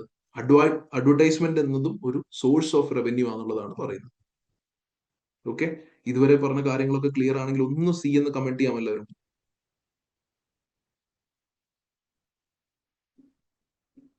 ഓക്കെ, അതുപോലെ ഒരു ചെറിയൊരു ഡിസ്ക്ലോസറോട് പറയാണ്, നമ്മൾ ഈ സംസാരിച്ച് ഇപ്പൊ ഞാൻ പറയുന്ന കാര്യങ്ങളൊക്കെ നിങ്ങൾ കേട്ട് ഈ രീതിയിൽ കാര്യങ്ങൾ മനസ്സിലാക്കി ചിലപ്പോൾ നാളെ നിങ്ങൾ ഇത് വീണ്ടും വീണ്ടും പഠിക്കുന്ന സമയത്തായിരിക്കും നിങ്ങൾക്ക് വേറെ ഏതെങ്കിലും ഒരു പോയിന്റ്, സാർ ഇതൊരു പോയിന്റ് അല്ലേ, ഇത് ഇങ്ങനെ ഒരു സിനാരിയോ ഇതിൽ ഉണ്ടാവില്ലേ എന്ന ചോദ്യങ്ങൾ വരാം. അങ്ങനെ വന്നിട്ടുണ്ടെങ്കിൽ തീർച്ചയായിട്ടും പ്ലീസ് ഇത് കണക്ട് മീ, ഒന്ന് കണക്ട് ചെയ്തിട്ട് സാർ ഇത് വാലിഡ് ആണോ എന്നുള്ളതൊന്ന് ചോദിക്കാട്ടോ.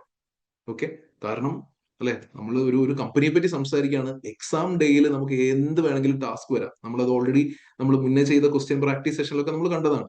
നമ്മൾ പ്രസീൻ വായിക്കുന്ന സമയത്ത് എക്സ്പെക്ട് ചെയ്യുന്നതിൽ നിന്നും എത്രയോ വ്യത്യസ്തമായിട്ടാണ് ടാസ്കുകൾ വരിക എന്നുള്ളത് നമുക്ക് കുറെയൊക്കെ ഒന്ന് മനസ്സിലാക്കി വെക്കുക എന്നുള്ളതേ പറ്റത്തുള്ളൂ. ഓക്കെ, ഇനി magazine production process. For each edition of the magazine, editor in chief, നമ്മുടെ മെയിൻ എംപ്ലോയി അല്ലെ, specifies the content of the magazine and who will write each item. മാഗസിനിൽ 35 പേജസ് അല്ലെങ്കിൽ 50 പേജസ് ആണ് ഉള്ളതെങ്കിൽ ഓരോ പേജിലും അല്ലെങ്കിൽ ആദ്യത്തെ 4 പേജിൽ എന്ത് കോണ്ടന്റ് ആയിരിക്കും, കംപ്ലീറ്റ് കോണ്ടന്റ് തീരുമാനിക്കുന്ന എഡിറ്റർ ഇൻ ചീഫ് ആണ്. ഓക്കെ, കണ്ടോ, employee or freelance authors. In house ഓതേഴ്സിനെ എംപ്ലോയി എന്ന് തന്നെ റെഫർ ചെയ്തിരിക്കുന്നത്. Authors may write material for the magazine solely at their desk, ഒന്നെങ്കിൽ ഒരു ഓഫീസിൽ ഇരുന്ന് ചെയ്യും, or they may have to go out to obtain material for articles. Say, for example, authors on magazine about films would attend film screenings. Okay, അപ്പോ ഒരു kind of എന്താ പറയാ, completely work from office എന്നുള്ളതല്ല arrangement എന്നുള്ളത് പറയുന്നത്. Magazine have a guide which authors must follow when writing content. Guidance will include what content is and is not acceptable. വളരെ sensitive ആയിട്ടുള്ള ഒരുപാട് കാര്യങ്ങൾ, ഇപ്പൊ ഫിലിംസിനെ പറ്റിയിട്ടാണെങ്കിൽ തന്നെ ഇപ്പൊ കറന്റ് ഒരു വിഷയം നടക്കുന്നുണ്ട്, നിങ്ങളൊക്കെ സോഷ്യൽ മീഡിയയിൽ കണ്ടിട്ടുണ്ടാവും. ഓക്കെ, അപ്പോൾ എന്ത് കോണ്ടന്റ് പറ്റും എന്ത് കോണ്ടന്റ് പറ്റില്ല എന്നുള്ളതിനെ പറ്റി ഒരു കംപ്ലീറ്റ് ഗൈഡൻസും കാര്യങ്ങളും തീർച്ചയായിട്ടും മാഗസിൻ ഓതേഴ്സിന് കൊടുത്തിട്ടുണ്ടാവും. It will also include the tone and presentation of content. എങ്ങനെ പാരഗ്രാഫ്സ് യൂസ് ചെയ്യണം, ഓക്കെ, പങ്ക്ച്വേഷൻ എങ്ങനെ യൂസ് ചെയ്യണം, as well as preferred terminology.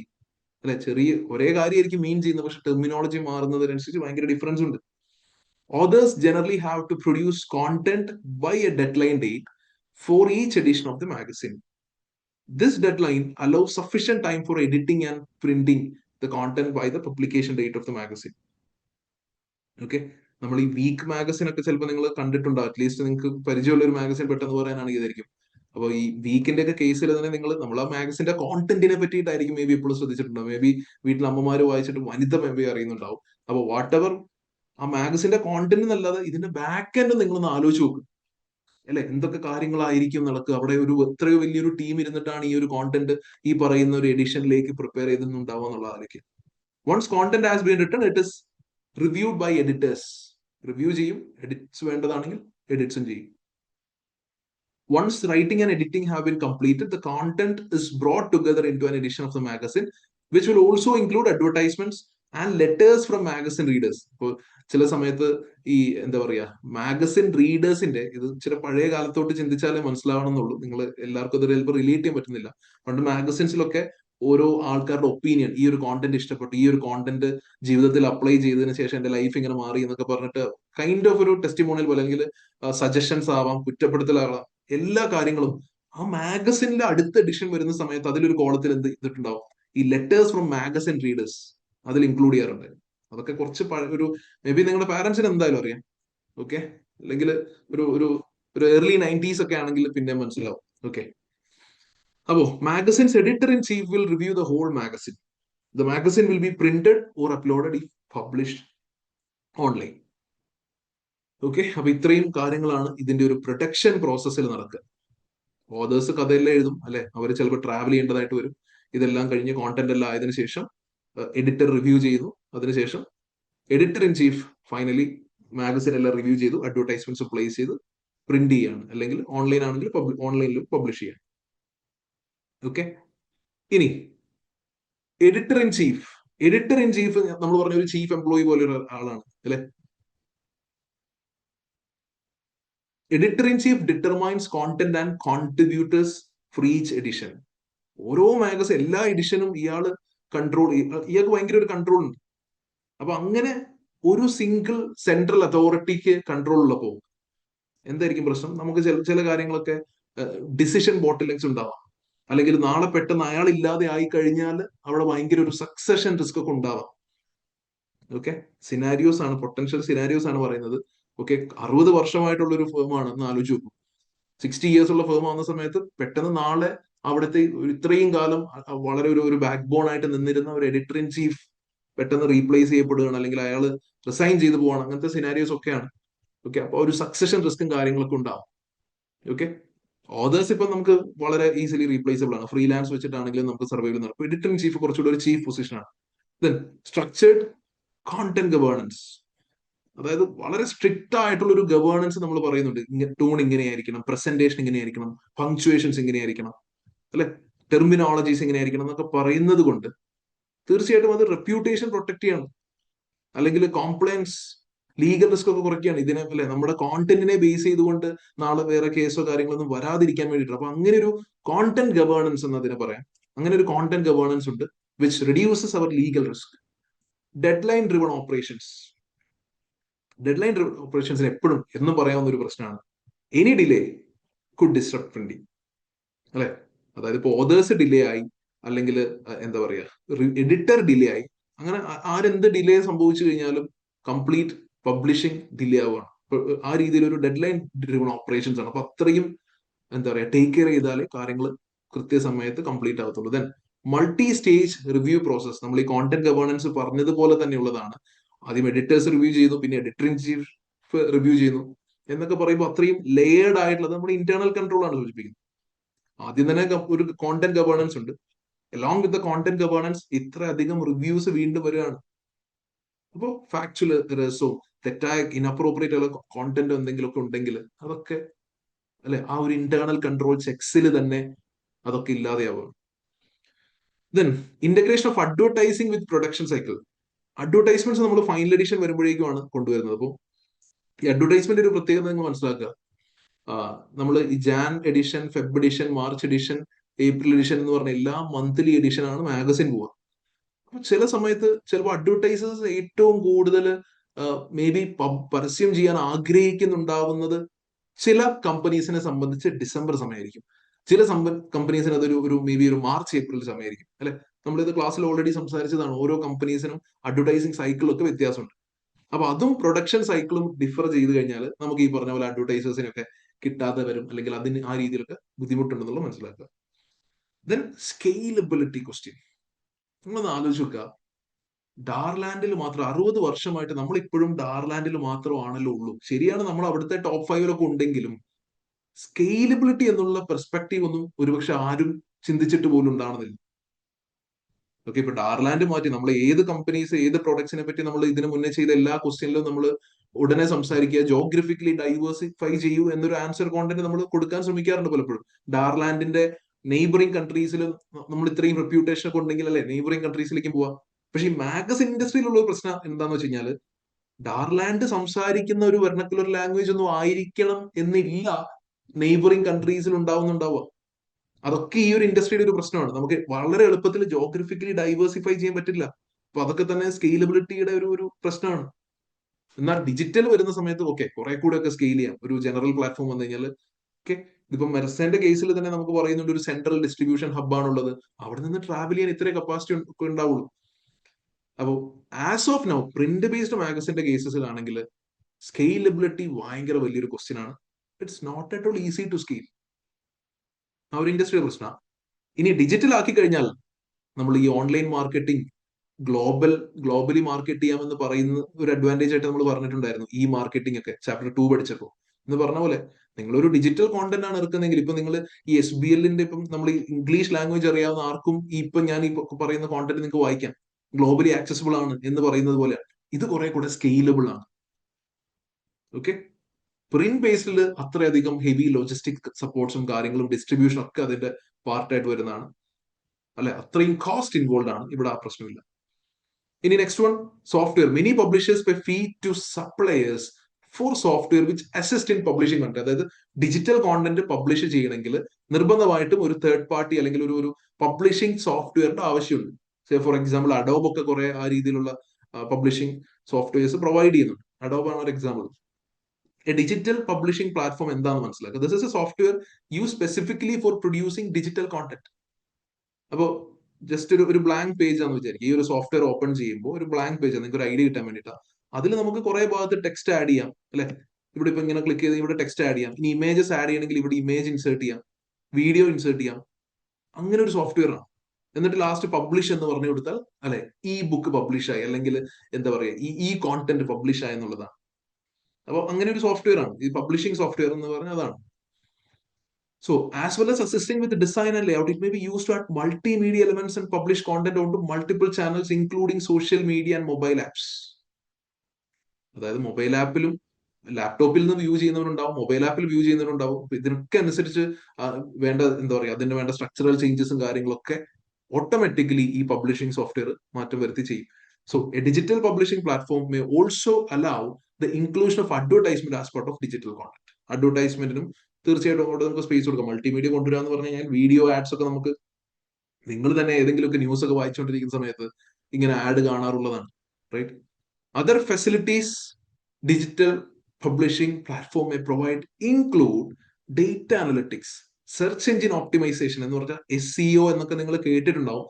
Search engine optimisation, അതായത് ഗൂഗിൾ എടുത്തു നമ്മൾ ഒരു കാര്യം സെർച്ച് ചെയ്യാണ്, ഓക്കെ, ഹെഡ്ഫോൺ എന്ന് സെർച്ച് ചെയ്തപ്പോഴേക്കും ഏറ്റവും ആദ്യം വരുന്നത് ഏത് ബ്രാൻഡാണ്, അതാണ് SEO. ഓക്കെ, ഓരോ കമ്പനീസും അവരുടെ ബ്രാൻഡ് വരാൻ വേണ്ടിയിട്ട് ശ്രമിച്ചുകൊണ്ടേയിരിക്കും. And integration with marketing. Some digital platforms provide paywalls, which mean that some content is only available on payment of an additional fees.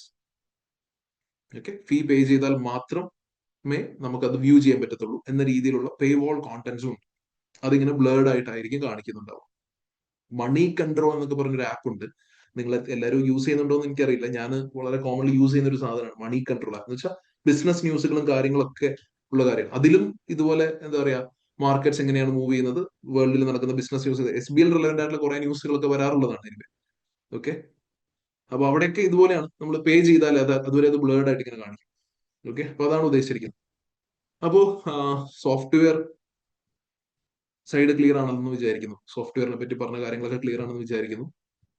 പെട്ടെന്ന് ഇമാജിൻ ചെയ്യാൻ പറ്റുന്ന കാര്യങ്ങൾ തന്നെ. അപ്പോൾ ഈ ടെക്നോളജി ഡിപ്പെൻഡൻസി, നമ്മൾ ഇതിപ്പം ഇൻഡസ്ട്രിയുടെ മൊത്തം സിനാരിയോ ആണ് ഇപ്പൊ കറന്റ് പറയുന്നത്. ഗോയിങ് ഫോർവേഡ് നിങ്ങൾ മെർസേന്റെ സ്പെസിഫിക് ആയിട്ട് കാണും. മെർസയ്ക്ക് ഒരു തേർഡ് പാർട്ടി അല്ലെ, ഒരു ഡിജിറ്റൽ പബ്ലിഷിംഗ് ഉള്ള കാര്യമൊക്കെ നമുക്ക് നോക്കാം.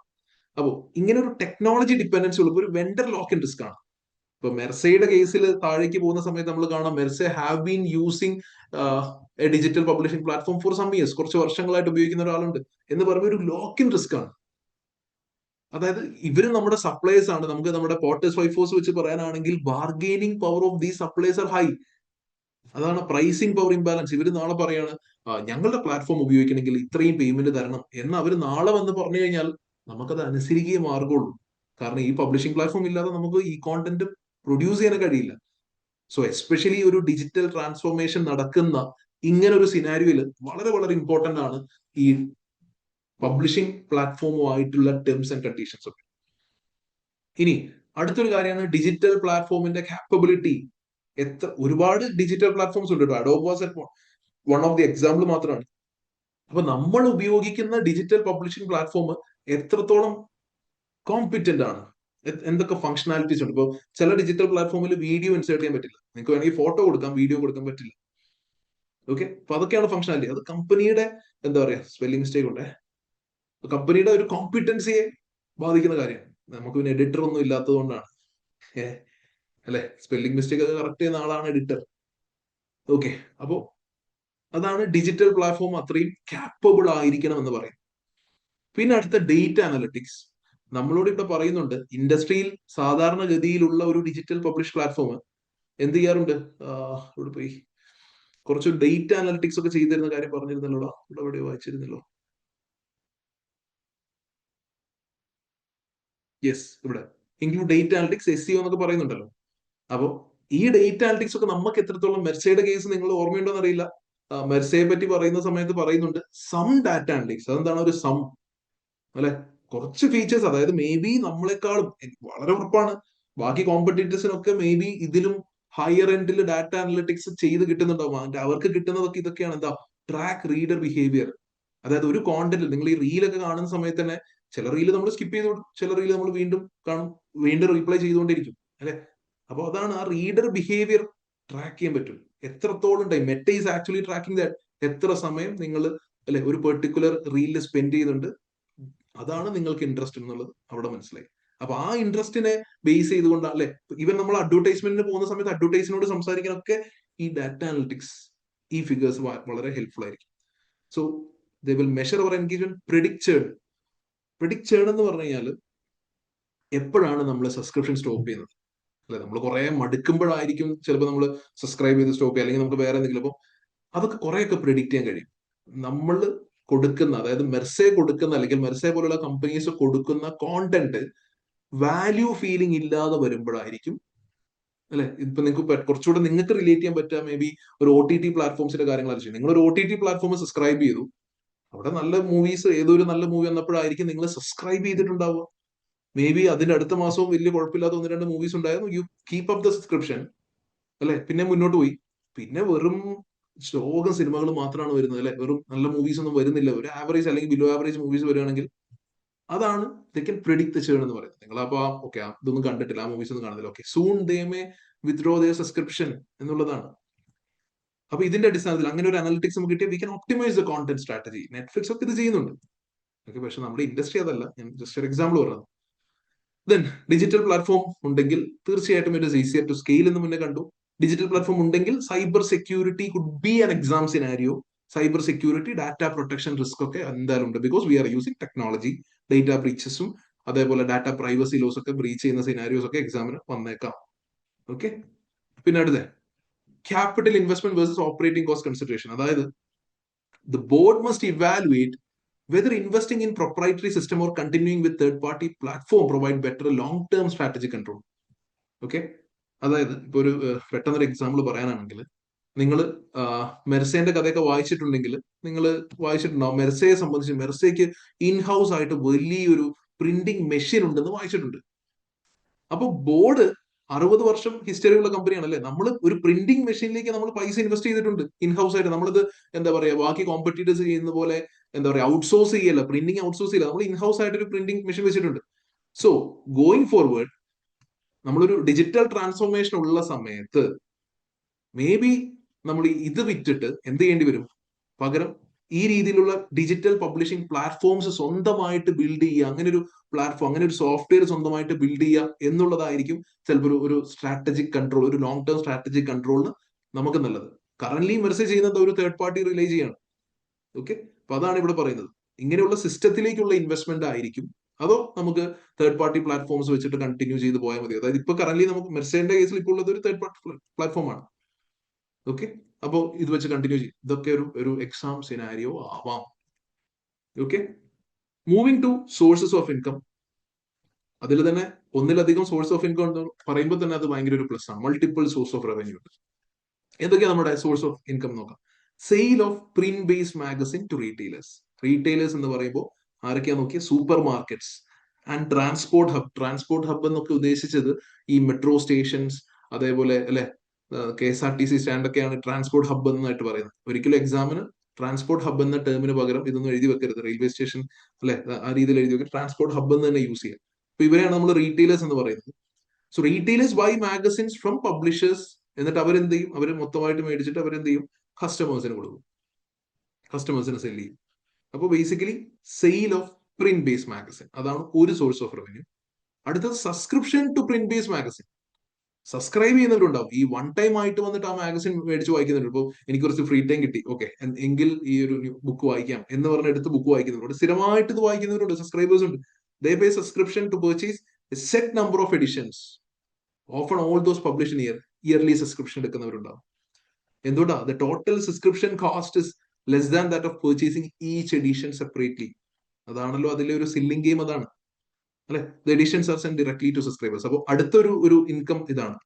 First one print based magazine റീറ്റെയിലേഴ്സിന്റെ കയ്യിൽ നിന്ന് നമ്മൾ അല്ലെ ഇൻഡിവിജ്വൽ ഓരോ എഡിഷന്റെ കളക്ഷൻ. ദെൻ ഡയറക്റ്റ് റീഡേഴ്സിന്റെ അടുത്തേക്ക് എത്തുകയാണ് സബ്സ്ക്രിപ്ഷൻസിലൂടെ. Then subscriptions to digital version, അതാണ് ഇപ്പോ അല്ലെ, ഇപ്പൊ ഗ്രോയിങ് ആയിട്ടുള്ള ഒരു ഏരിയ, അതാണ് digital version. And other platforms where digital content is available, അവിടെയും നമുക്ക് നമ്മുടെ കോണ്ടന്റ് കൊടുക്കാം. നമ്മൾ നേരത്തെ പറഞ്ഞിട്ടുണ്ടായിരുന്നു, ഏതാ, partnership with digital app store എന്ന് പറഞ്ഞിട്ടുണ്ടായിരുന്നു. ഓക്കെ, അതാണ് ഈ അതർ പ്ലാറ്റ്ഫോംസ് കൊണ്ട് ഉദ്ദേശിക്കുന്നത്. അപ്പോൾ അവിടെ നിന്നുള്ള സബ്സ്ക്രിപ്ഷൻസ്. പിന്നെ last one, sale of advertising space, അത് പ്രിന്റിലും കിട്ടും ഡിജിറ്റലിലും കിട്ടും. ഇങ്ങനെ 4 സോഴ്സസ് ഓഫ് ഇൻകം ആണ്.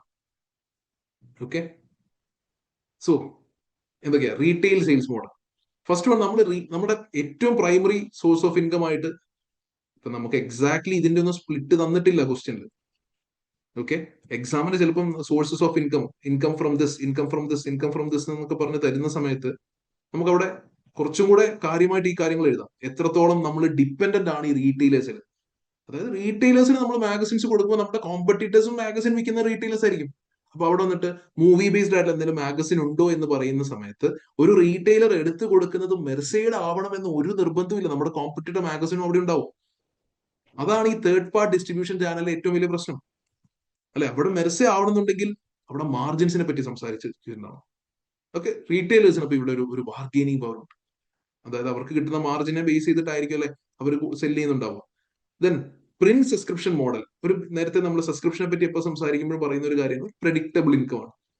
ഡിജിറ്റൽ സബ്സ്ക്രിപ്ഷൻ മോഡൽ എഗെയിൻ ഇവിടെയും പ്രെഡിക്റ്റബിൾ ഇൻകം ആണ്. ഡിജിറ്റൽ ആയതുകൊണ്ട് എന്താ, ഡിസ്ട്രിബ്യൂഷൻ ചെലവുകളൊന്നുമില്ല. പ്രിന്റ് ആണെങ്കിൽ നമ്മൾ നേരത്തെ പറഞ്ഞ ഒരു സെൻട്രൽ ഹബിലേക്ക് എത്തി, അവിടെ നിന്ന് ഡാർലാൻഡിന്റെ നാനാ ഭാഗങ്ങളിലേക്ക് അല്ലെ, ഏതൊക്കെ കസ്റ്റമേഴ്സ് ആണോ സബ്സ്ക്രൈബ് ചെയ്തിട്ടുള്ളത്, ഏതൊക്കെ റീഡേഴ്സ് ആണോ സബ്സ്ക്രൈബ് ചെയ്തിട്ടുള്ളത്, അവിടേക്കൊക്കെ എത്തണം. അങ്ങനെ ഒരു പ്രശ്നമൊന്നുമില്ല. ഡിസ്ട്രിബ്യൂഷൻ കോസ്റ്റ് വളരെ ലോവർ ആണ്, ഗ്ലോബൽ റീച്ച് ആണ്, ഡേറ്റ കളക്ഷൻ ഓപ്പർച്യൂണിറ്റി ഉണ്ട്, ബിക്കോസ് ഡിജിറ്റൽ ആണ്. ഓക്കെ, അടുത്ത സബ്സ്ക്രിപ്ഷൻ പ്രൈസിങ് എന്നുള്ളത് ഇൻഡിവിജ്വൽ എഡിഷനേക്കാളും ലോവർ ആണ്. ഓക്കെ, അപ്പൊ കമ്പനീസ് ഒരു വാല്യൂ പ്രൊപ്പോസിഷൻ എന്ന് പറഞ്ഞാൽ സബ്സ്ക്രൈബ് ചെയ്യുന്നതിൽ നല്ല വാല്യൂ ഉണ്ട്. ഞാൻ നേരത്തെ പറഞ്ഞ ഒരു സെല്ലിംഗ് ഗെയിം ആണല്ലോ. ഓക്കെ, അപ്പൊ വാല്യൂ പ്രൊപ്പോസിഷൻ ഫീൽ ചെയ്യാനായിരിക്കും അങ്ങനെ ബണ്ടിൽ ചെയ്ത് സെല് ചെയ്യുന്നത്. 12 മാസത്തെ സബ്സ്ക്രിപ്ഷൻ ഇത്രയേ ഉള്ളൂ, നിങ്ങൾ ഓരോന്ന് മേടിച്ചു കഴിഞ്ഞാൽ ഇത്ര ആവും എന്ന് പറയും.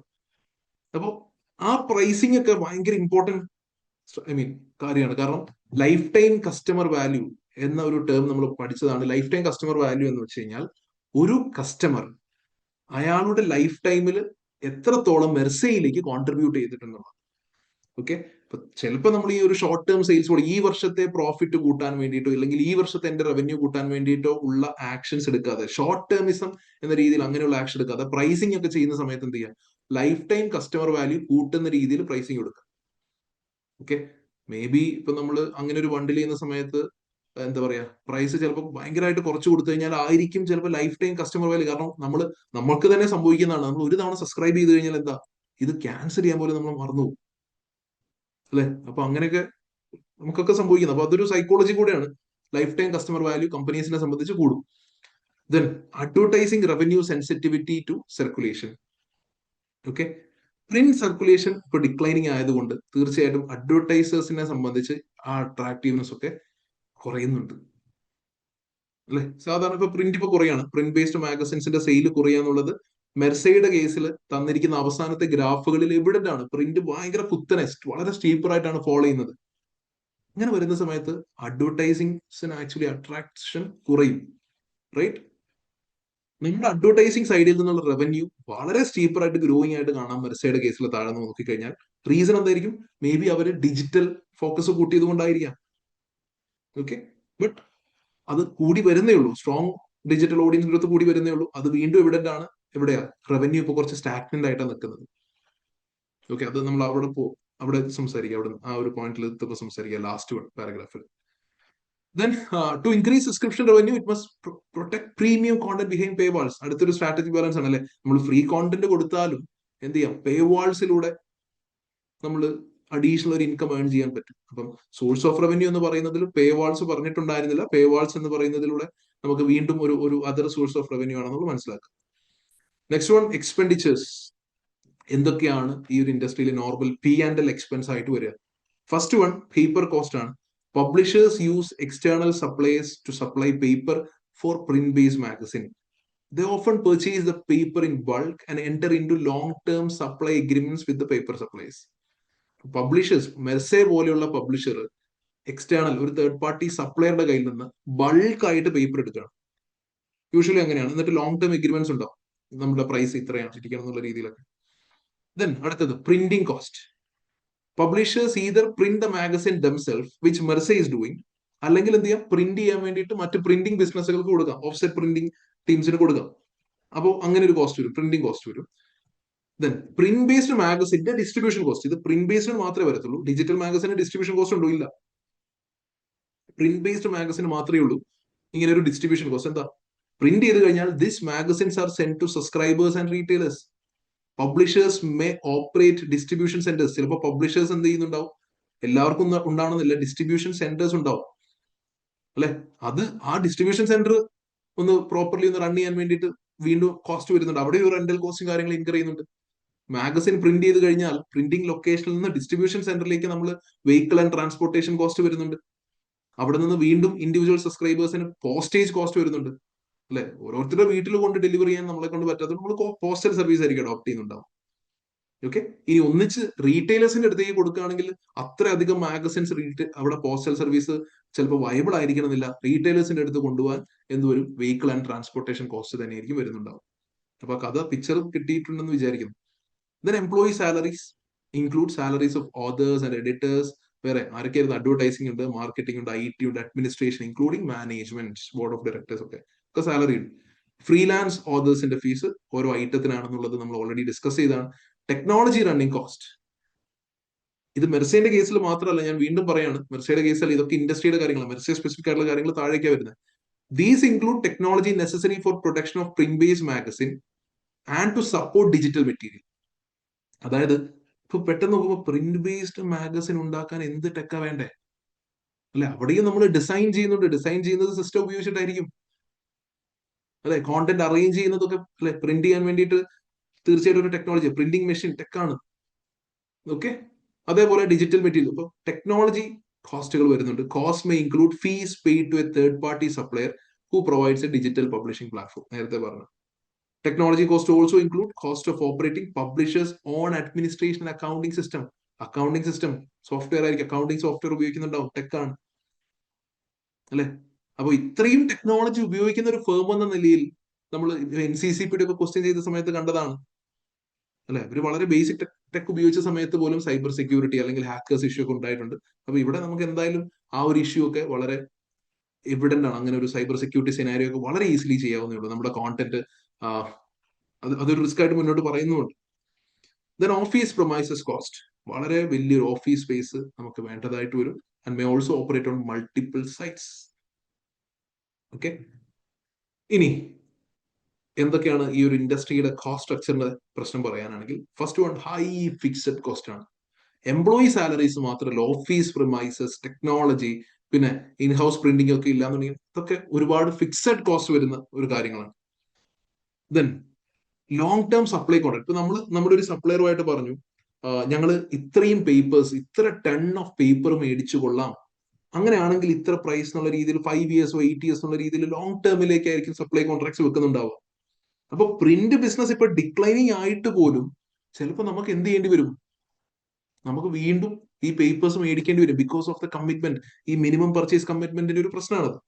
പ്രൈസിംഗിന്റെ അഡ്വാൻറ്റേജ് കിട്ടാൻ ചിലപ്പോൾ 60 years ഹിസ്റ്ററി ഉള്ള ഫേമാണ് അല്ലെ. ഒരു 2-3 വർഷം മുന്നേ പ്രൈസിംഗിന് ഒരു അഡ്വാൻറ്റേജ് കിട്ടുമല്ലോ എന്ന് വിചാരിച്ച് ബോർഡ് എടുത്ത ഒരു ഡിസിഷൻ ആയിരിക്കാം എന്താ, ഇത്രയധികം പേപ്പേഴ്സ് ലോങ് ടേമിലേക്ക് 8 വർഷത്തേക്ക് ഈ പ്രൈസിൽ വളരെ ലാഭകരമായ ഒരു കാര്യമായിരുന്നു ഡിസിഷൻ എടുത്ത വർഷം അല്ലെങ്കിൽ അതിന്റെ അടുത്ത വർഷം. ഇപ്പൊ പ്രിന്റ് സെയിൽസ് കുറയുന്നതുകൊണ്ട് നമുക്ക് ഇത്ര പേപ്പറിന്റെ ആവശ്യമില്ല, നമ്മൾ ആ ലോക്കായി പോവാം. ഓക്കെ. Then distribution cost. അത് പ്രിന്റ് ബേസ്ഡ് ബിസിനസ്സുകൾക്കാണ് ഈ ട്രാൻസ്പോർട്ടും പോസ്റ്റേജും അതേപോലെ എന്താ പറയാ വെഹിക്കിൾ ആൻഡ് ട്രാൻസ്പോർട്ടേഷൻ കോസ്റ്റ് ഒക്കെ. സോ മനസ്സിലാക്കുക, ഇൻഹെറന്റ്ലി എക്സ്പെൻസീവ്. ആ ടേം ശ്രദ്ധിക്കുക. ഇൻഹെറന്റ്ലി എക്സ്പെൻസീവ് എന്ന് പറഞ്ഞാൽ by the nature of the business itself it is expensive അല്ലെ. ബിസിനസിന്റെ നേച്ചർ കൊണ്ട് തന്നെ എക്സ്പെൻസീവ് ആണെന്നുള്ളത്. Then outsource versus in house printing. Outsource ആണെങ്കിൽ അല്ലെ, ഇൻഹൗസ് ആണെങ്കിൽ എന്താ പറയുക, നമുക്ക് ഓൾറെഡി ഒരു പ്രിന്റിംഗ് മെഷീനും കാര്യങ്ങളുണ്ട്. ഓക്കെ. അപ്പോൾ ആ ഒരു ഇലക്ട്രിസിറ്റി ആയിരിക്കാം മേ ബി ആ പ്രിന്റിങ്ങിന് വേണ്ട ഒരു റണ്ണിങ് കോസ്റ്റ് ആയിരിക്കും അവിടെ വരുന്നുണ്ടാവുക. ഔട്ട്സോഴ്സ് ചെയ്ത് കഴിഞ്ഞാൽ അല്ലെ, കംപ്ലീറ്റ് പ്രിന്റ് ചെയ്യാൻ വേണ്ടിയിട്ട് വേരിയബിൾ കോസ്റ്റ് ആയിട്ട് വരും. Then freelance author fees. അവിടെയും കോസ്റ്റ് ഫ്ലെക്സിബിലിറ്റി ഉണ്ട്. നമുക്ക് കോണ്ടന്റ് വേണമെന്ന് തോന്നിയാൽ അല്ലെങ്കിൽ അതിനുള്ള ബഡ്ജറ്റ് ഉണ്ടെങ്കിൽ മാത്രം ചെയ്താൽ മതി. ആ രീതിയിൽ ഫ്ലെക്സിബിൾ ആണ്. Then technology running cost. നമ്മൾ ഓൾറെഡി പറഞ്ഞ accounting system, admin system, digital platforms, IT സപ്പോർട്ടിനൊക്കെ ഈ ടെക്നോളജി കോസ്റ്റും അതൊരു ഇതുണ്ടോ, technology cost no longer optional support cost. 60 വർഷമായി നമ്മൾ കമ്പനി റൺ ചെയ്യുന്നു. നിങ്ങളൊന്ന് ആലോചിക്കുക, അന്ന് 60 വർഷം മുന്നേ എന്ത് ടെക് ആയിരുന്നു ഉണ്ടായിരുന്നത്? ഒരു ടെക് ഉണ്ടായിരുന്നില്ല. മേ ബി ഫോൺ പോലും ഉണ്ടായിരുന്നില്ല, കത്തയക്കലായിരിക്കും. അപ്പൊ ടെക്നോളജി, സീറോ ടെക്നോളജി ഉള്ളിടത്ത് നിന്ന് മാറിയിട്ടാണ് ഓവർ ദ പീരിയഡ് നമ്മൾ ഇങ്ങനെ ട്രാൻസ്ഫോർമേഷനിലൂടെ വന്നാണ് നമ്മൾ ഇപ്പൊ ഈ ഒരു പോയിന്റിലേക്ക് നിൽക്കുന്നത്. ഇപ്പൊ ടെക്നോളജി എന്ന് പറയുന്നത് നോ ലോങ്ങർ ഒരു സപ്പോർട്ട് കോസ്റ്റ് അല്ല, IT സപ്പോർട്ട് സ്റ്റാഫ് എന്നുള്ള രീതിയിലല്ല. ടെക് എന്ന് പറയുന്നത് നമ്മുടെ ഒരു മെയിൻ കോസ്റ്റ് ആയിട്ട് മാറുകയാണ്. ഓക്കെ, നമ്മുടെ സമയം ഇങ്ങനെ പോയിക്കൊണ്ടിരിക്കുകയാണ്. ഇപ്പോൾ ഒരു 5-10 മിനിറ്റ്സ് നമുക്ക് ഇന്നത്തെ ഒരു പ്ലാൻ കുറച്ചുകൂടി ഒന്ന് കവർ ചെയ്യാനുണ്ട്. ഇപ്പോൾ ഒരു പാരഗ്രാഫോടെ നോക്കാം. ഇൻഡസ്ട്രി ബോഡി എല്ലാ പ്രസീനിലും നമ്മൾ കണ്ടിട്ടുള്ളതാണ് ഒരു ഇൻഡസ്ട്രി ബോഡി. ആ ഒരു ഇൻഡസ്ട്രിയെ ഒന്ന് മോണിറ്റർ ചെയ്യുന്ന അല്ലെങ്കിൽ കൺട്രോൾ ചെയ്യുന്ന ഒരു ബോഡി എപ്പോഴും ഉണ്ടായിരുന്നു. ഇവിടെ magazine regulator in Darland is NMSA. ഇത് വീണ്ടും ഓരോ തവണ ഫുൾ ആയിട്ട് എഴുതേണ്ട. You can quote NMSA in your answers. Okay, newspaper and magazine standards authority. It publishes regulations and guidance covering content accuracy, taste and offensiveness, writing about controversial issues and behavior of publishers' employees. അതുവരെ monitor ചെയ്യുന്നുണ്ട്. നോക്കിയേ, അതായത് നമ്മൾ issue ചെയ്യുന്ന മാഗസിൻസിന്റെ കോണ്ടന്റോ അല്ലെങ്കിൽ അത് എത്രത്തോളം offensive ആണെന്നോ അല്ലെങ്കിൽ കോൺട്രവേഴ്ഷ്യൽ ഇഷ്യൂസിനെ പറ്റി നമ്മൾ അത് മാത്രമല്ല ചെയ്യുന്നത്. Including the behaviour of publishers employees. It handles complaints and conduct investigation. It can require magazines to publish corrections to inaccurate or misleading material and may impose fines on magazine for breaches of regulation. അത്യാവശ്യം നല്ല രീതിയിൽ power ഉള്ള ഒരു സ്റ്റേക്ക് holder ആണ് മെർസയൊക്കെ സംബന്ധിച്ച് NMSA എന്ന് പറയുന്നത്. അല്ലെ, ഇവർക്ക് നല്ല ഹൈ പവറും കാര്യങ്ങളൊക്കെ ഉള്ളതാണ്. ഇവർ പറഞ്ഞു കഴിഞ്ഞാൽ ഫൈനും അതേപോലെ ഇൻവെസ്റ്റിഗേഷൻ ഒക്കെ അതിനൊക്കെയുള്ള എല്ലാ അതോറിറ്റിയും ഉണ്ട്. അപ്പൊ ഒരു ഫൈൻ വന്ന അല്ലെങ്കിൽ നമ്മളൊരു ബ്രീച്ച് നടത്തി എന്ന് പറഞ്ഞു കഴിഞ്ഞാൽ തന്നെ നമുക്കൊരു റെപ്യൂട്ടേഷണൽ റിസ്കിന്റെ ഒരു എക്സ്പോഷർ ആണ്. പിന്നെ ഇങ്ങനെ ഒരു ബോഡി ഇവിടെ നിലനിൽക്കുന്നുള്ളത് കൊണ്ട് തന്നെ ആയിരിക്കാം ഒരുപക്ഷെ നമ്മൾ വളരെ ലെയേർഡ് ആയിട്ടുള്ള ഇന്റേണൽ കൺട്രോൾസും കോണ്ടന്റ് ഗൈഡൻസും കോണ്ടന്റ് ഗവേണൻസും ഒക്കെ നമ്മൾ നേരത്തെ പറഞ്ഞിട്ടുണ്ടായിരുന്നു. അപ്പൊ അങ്ങനെ അതൊരു ഓപ്പറേഷണൽ കൺട്രോൾ റിക്വയർമെന്റ് ആയിട്ട് വന്നു അല്ലെ. നമ്മൾ പറയുന്നുണ്ട് ക്ലിയർ കോണ്ടന്റ് ഗൈഡ് ലൈൻസും നമ്മുടെ ടോൺ ഇങ്ങനെയായിരിക്കണം, പ്രസന്റേഷൻ ഇങ്ങനെയായിരിക്കണം എന്നൊക്കെ പറയുന്നുണ്ട്. അങ്ങനെ ഒരു റിക്വയർമെന്റ് തന്നെ വന്നത് ഒരുപക്ഷെ NMSA എന്ന ബോഡി ഉള്ളത് കൊണ്ടായിരിക്കാം. And there is a risk of financial penalties which will affect our profitability if we breach any rules. ഇപ്പൊ NMSA പറയുന്ന എന്തെങ്കിലും കാര്യങ്ങൾ ബ്രീച്ച് ചെയ്തിട്ടുണ്ടെങ്കിൽ ഫൈൻസ് ആൻഡ് പെനാൽറ്റീസ് വന്നാൽ തീർച്ചയായിട്ടും പ്രോഫിറ്റ്സിനെ എഫക്ട് ചെയ്യും. ഈ ഒരു കാര്യങ്ങൾ NMSA ആയിട്ട് റിലേറ്റ് ചെയ്ത് ഓർത്തിരിക്കും. ഓക്കെ, അടുത്ത ഒരു കോണ്ടന്റ് എന്നുള്ളത് സ്റ്റേക്ക് ഹോൾഡേഴ്സിനെ പറ്റിയിട്ടാണ്. സ്റ്റേക്ക് ഹോൾഡേഴ്സ് ഒരുപാട് ഇത്രയും ലിസ്റ്റ് ചെയ്ത് സാധാരണ പ്രിസീലൊന്നും ഒരിക്കലും സ്റ്റേക്ക് ഹോൾഡേഴ്സിനെ ലിസ്റ്റ് ചെയ്ത് തരാറില്ല. ആ പണി നമ്മൾ സ്വന്തമായിട്ട് ചെയ്തുകൊണ്ടിരുന്നത് അല്ലെ. ഓരോ ക്വസ്റ്റ്യനും നമ്മൾ സ്വന്തമായിട്ട് ചെയ്തുകൊണ്ടിരുന്നത് എന്താ, ഏതൊക്കെയാണ് നമ്മുടെ സ്റ്റേക്ക് ഹോൾഡേഴ്സ് ഇവിടെ ഉള്ളത്, ഇവരുടെ പവർ എന്താണ്, ഇൻട്രസ്റ്റ് എന്താണെന്നുള്ളത്. അപ്പൊ ഇവിടെ വളരെ ഡീറ്റെയിൽ ആയിട്ട് അവർ സ്റ്റേക്ക് ഹോൾഡേഴ്സിനെ പറ്റി തന്നിട്ടുണ്ട്. എന്തൊക്കെയാ നോക്കിയേ. സിഗ്നിഫിക്കന്റ് സ്റ്റേക്ക് ഹോൾഡേഴ്സ് ആരൊക്കെയാ? റീഡേഴ്സ്, അതായത് നമ്മുടെ കസ്റ്റമേഴ്സ്. ഡയറക്ടേഴ്സ്, നമ്മുടെ എക്സിക്യൂട്ടീവ് ഡയറക്ടേഴ്സും നോൺ എക്സിക്യൂട്ടീവ് ഡയറക്ടേഴ്സും ഒക്കെ ഡയറക്ടേഴ്സ് എന്ന രീതിയിൽ ഒരു പോയിന്റ് ആയിട്ട് പറയാം. കോണ്ടന്റ് ഓതേഴ്സ്, അത് എംപ്ലോയീസ് ആയിട്ടുള്ളവരും അതായത് ഇൻഹൗസ് ആയിട്ടുള്ള ഓതേഴ്സും ഫ്രീലാൻസ് ഓതേഴ്സും. ആൻഡ് എഡിറ്റേഴ്സ്, മറ്റ് കീ എംപ്ലോയീസ് എന്ന് പറഞ്ഞാൽ നമ്മുടെ IT സ്റ്റാഫും അല്ലെ, അങ്ങനെയുള്ളവർ. പേപ്പർ സപ്ലയേഴ്സ് അല്ലെ, ബൾക്കായിട്ട് നമ്മൾ പറഞ്ഞു. ഡിസ്ട്രിബ്യൂഷൻ ബിസിനസ്സസ്, ഡിസ്ട്രിബ്യൂട്ട് ചെയ്യുന്നത് നമുക്ക് തന്നെ സെൻട്രൽ ഡിസ്ട്രിബ്യൂഷൻ സെന്റേഴ്സ് ഉണ്ടാവാം, ഓറൽസ് ഡിസ്ട്രിബ്യൂട്ട് ചെയ്യാൻ വേണ്ടി ഏജൻസികളെ ഏൽപ്പിക്കാം. അതാണ് ഡിസ്ട്രിബ്യൂഷൻ ബിസിനസ്സസ്. പ്രിന്റിംഗ് ബിസിനസ്സസ്, മെർസയെ സംബന്ധിച്ച് ഒരു ഇൻഹൗസ് പ്രിന്റ് ഉണ്ട്, സോ ഇറ്റ്സ് ഫൈൻ. അല്ലാന്നുണ്ടെങ്കിൽ പ്രിന്റിംഗ് ബിസിനസ്സുകളെ ഏൽപ്പിക്കേണ്ടി വരും. സോ അതും ഈ ഒരു ഇൻഡസ്ട്രിയെ സംബന്ധിച്ച് സ്റ്റേക്ക് ഹോൾഡർ ആണ്. റീറ്റെയിലേഴ്സ് ഓഫ് മാഗസിൻസ് അല്ലെ, ഏതാ, super markets and transport hub, അതാണ് റീറ്റെയിലേഴ്സ്. അഡ്വർടൈസേഴ്സ് എന്ന് പറഞ്ഞാൽ മാഗസിനിൽ പരസ്യം ചെയ്യുന്നവർ, ഡിജിറ്റൽ കോണ്ടന്റിൽ പരസ്യം ചെയ്യുന്നവർ എന്നുള്ളതാണ്. Providers of digital platforms, third party publishing softwares. Then investors, significant individuals or organisation in sectors covered by magazine. എന്ന് വെച്ചാൽ സ്പോർട്ടിംഗ് ബോഡി, ചിലപ്പോൾ നമ്മൾ BCCIനെ പറ്റിയിട്ടോ കമ്പ്യൂട്ടർ ഗെയിം മാനുഫാക്ചേഴ്സ്, GTAനെ പറ്റിയിട്ടോ അല്ലെങ്കിൽ മറ്റ് പ്രഷർ ഗ്രൂപ്പ്സ് എന്തെങ്കിലും എന്താ പറയാ ഇഷ്യൂസ് ഒക്കെ കറന്റ് നടക്കുന്നുണ്ടെങ്കിൽ അതിൽ ഇവരെ പറ്റിയൊക്കെ മാഗസിനിൽ വരാം. ഇപ്പൊ മാഗസിനിൽ നമ്മൾ പ്രതിപാദിക്കുന്ന ഇൻഡിവിജ്വൽ സെലിബ്രിറ്റീസ് ആയിരിക്കാം അല്ലെങ്കിൽ ഓർഗനൈസേഷൻസ് ആയിരിക്കാം. അവരും സ്റ്റേക്ക് ഹോൾഡർ ആണ്. ആൻഡ് NMSA റെഗുലേറ്റർ എന്ന് പറയുന്നത് നമ്മൾ ഈ പറഞ്ഞ ഇൻഡസ്ട്രി ബോഡി. അപ്പൊ ഇത്രയധികം സ്റ്റേക്ക് ഹോൾഡേഴ്സ് ഉള്ളത് കൊണ്ട് തന്നെ ഇവരെയൊക്കെ എങ്ങനെ മാനേജ് ചെയ്യാം എന്ന രീതിയിലും ക്വസ്റ്റ്യൻ വരാം. അങ്ങനെ വന്നു കഴിഞ്ഞാൽ എന്താ ചെയ്യാ അല്ലെ, go for power and interest വെച്ച് മാപ്പ് ചെയ്യാന്നുള്ളതാണ്. ഓക്കെ, ഇപ്പം മെർസയുടെ കേസിൽ ഇതിപ്പോ ഇൻഡസ്ട്രിയുടെ സ്റ്റേക്ക് ഹോൾഡേഴ്സ് ആണ് തന്നതെങ്കിലും നമ്മളിവിടെ മെർസെ വെച്ചിട്ടാണ് സ്റ്റേക്ക് ഹോൾഡർ മാപ്പിംഗ് നടത്തിയത്. അത് എന്തുകൊണ്ടാണ് ചെയ്തതെന്ന് വെച്ച് കഴിഞ്ഞാൽ, ഗോയിങ് ഫോർവേഡ് നമ്മൾ മെർസയുടെ കോണ്ടന്റ് ഒക്കെ പറയുന്ന സമയത്ത്, മെർസയുടെ കാര്യങ്ങളൊക്കെ പറയുന്ന സമയത്ത് ഇവിടെ പോയി സ്റ്റേക്ക് ഹോൾഡേഴ്സ് എന്ന് പറഞ്ഞൊരു പാരഗ്രാഫ് ഉണ്ടായിരുന്നു, അല്ലെങ്കിൽ റിസ്ക് എന്ന് പറഞ്ഞൊരു പാരഗ്രാഫ് ഉണ്ടായിരുന്നു. നിങ്ങൾ കണ്ടിട്ടുണ്ടാവുമെന്ന് വിചാരിക്കുന്നു. അവിടെ സ്റ്റേക്ക് ഹോൾഡേഴ്സും റിസ്ക് ഒക്കെ സംസാരിച്ച സമയത്ത്, എടുത്തോട്ടെ, കമ്പനി ഓവർവ്യൂ എന്നൊക്കെ പറഞ്ഞ് നമ്മൾ ഇങ്ങനെ പോകുന്ന സമയത്ത് സ്റ്റേക്ക് ഹോൾഡേഴ്സിനെ പറ്റിയിട്ടും റിസ്കിനെ പറ്റിയും പറഞ്ഞ സമയത്ത് അവർ തന്നെ പറഞ്ഞു, എന്താണോ ഇൻഡസ്ട്രിയിൽ നിലനിൽക്കുന്ന റിസ്ക് അത് തന്നെയാണ്. ഓക്കെ, അത് കാണുന്നില്ല, തൽക്കാലം നോക്കാം, പിന്നെ നോക്കാം. എന്താണോ മെർസെ, നിങ്ങൾ നോക്കിയാൽ മതി, പ്രസീലൊന്ന് നോക്കിയാൽ മതി.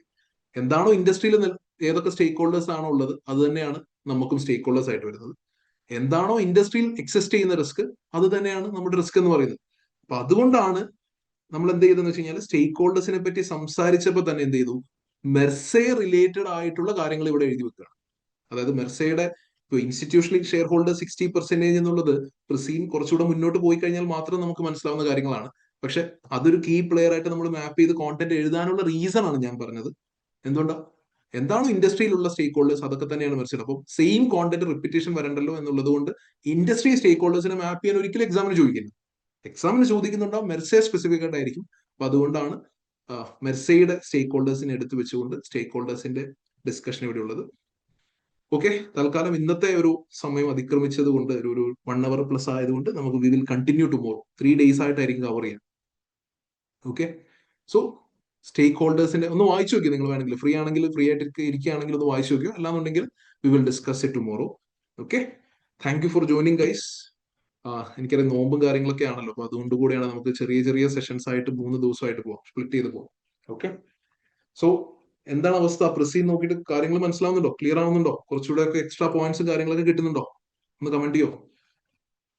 സി, അവസാന നിമിഷം പഠിക്കാൻ തുടങ്ങിയ കുറെ ആളുകൾ എന്തായാലും ഉണ്ടാവുമെന്ന് വളരെ എവിഡന്റ് ആണ്.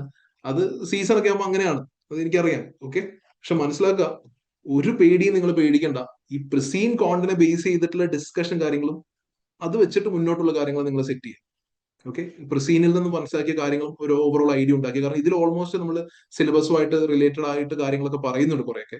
അതുകൊണ്ടാണ് ഞാൻ ഇന്ന് എസ്പെഷ്യലി നോട്ട്സ്, ഇനി നിങ്ങൾ നോട്ട്സ് പഠിക്കാൻ നിൽക്കണ്ട. നോട്ട്സ് ഇനി പഠിച്ചു ഇനി അല്ലെ, അതിന് വെറുതെ നോട്ട്സ് വായിച്ച് മെമ്മറൈസ് ചെയ്യാന്നുള്ളതല്ല SBL. അപ്പൊ അതുകൊണ്ടാണ് പറഞ്ഞത്, വെറുതെ ഇനി വീണ്ടും നോട്ട്സിലേക്ക് ജമ്പ് ഇൻ ചെയ്യേണ്ട കാര്യമില്ല. ഒരു കോമൺ ബിസിനസ് സെൻസ് റിലേറ്റഡ് ആയിട്ടുള്ള കാര്യങ്ങൾ വെച്ച് സംസാരിച്ചാൽ മതി. ഇതൊരു കേസ് സ്റ്റഡി പേപ്പർ.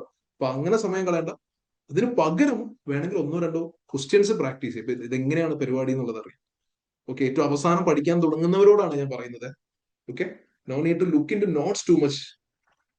അതിന് പകരം ക്വസ്റ്റ്യൻ പ്രാക്ടീസ് ഡയറക്റ്റ്ലി കൊടുക്കുക, ബാക്കി ക്രിസ്ത്യൻ കോണ്ടന്റ് ബേസ് ചെയ്ത്. കാരണം സ്റ്റേക്ക് ഹോൾഡേഴ്സ് ഒരു ചാപ്റ്ററിൽ നമ്മൾ പറഞ്ഞ കാര്യം, ആ സ്റ്റേക്ക് ഹോൾഡേഴ്സ് മാപ്പ് ചെയ്ത് വെച്ചിട്ടുണ്ട്.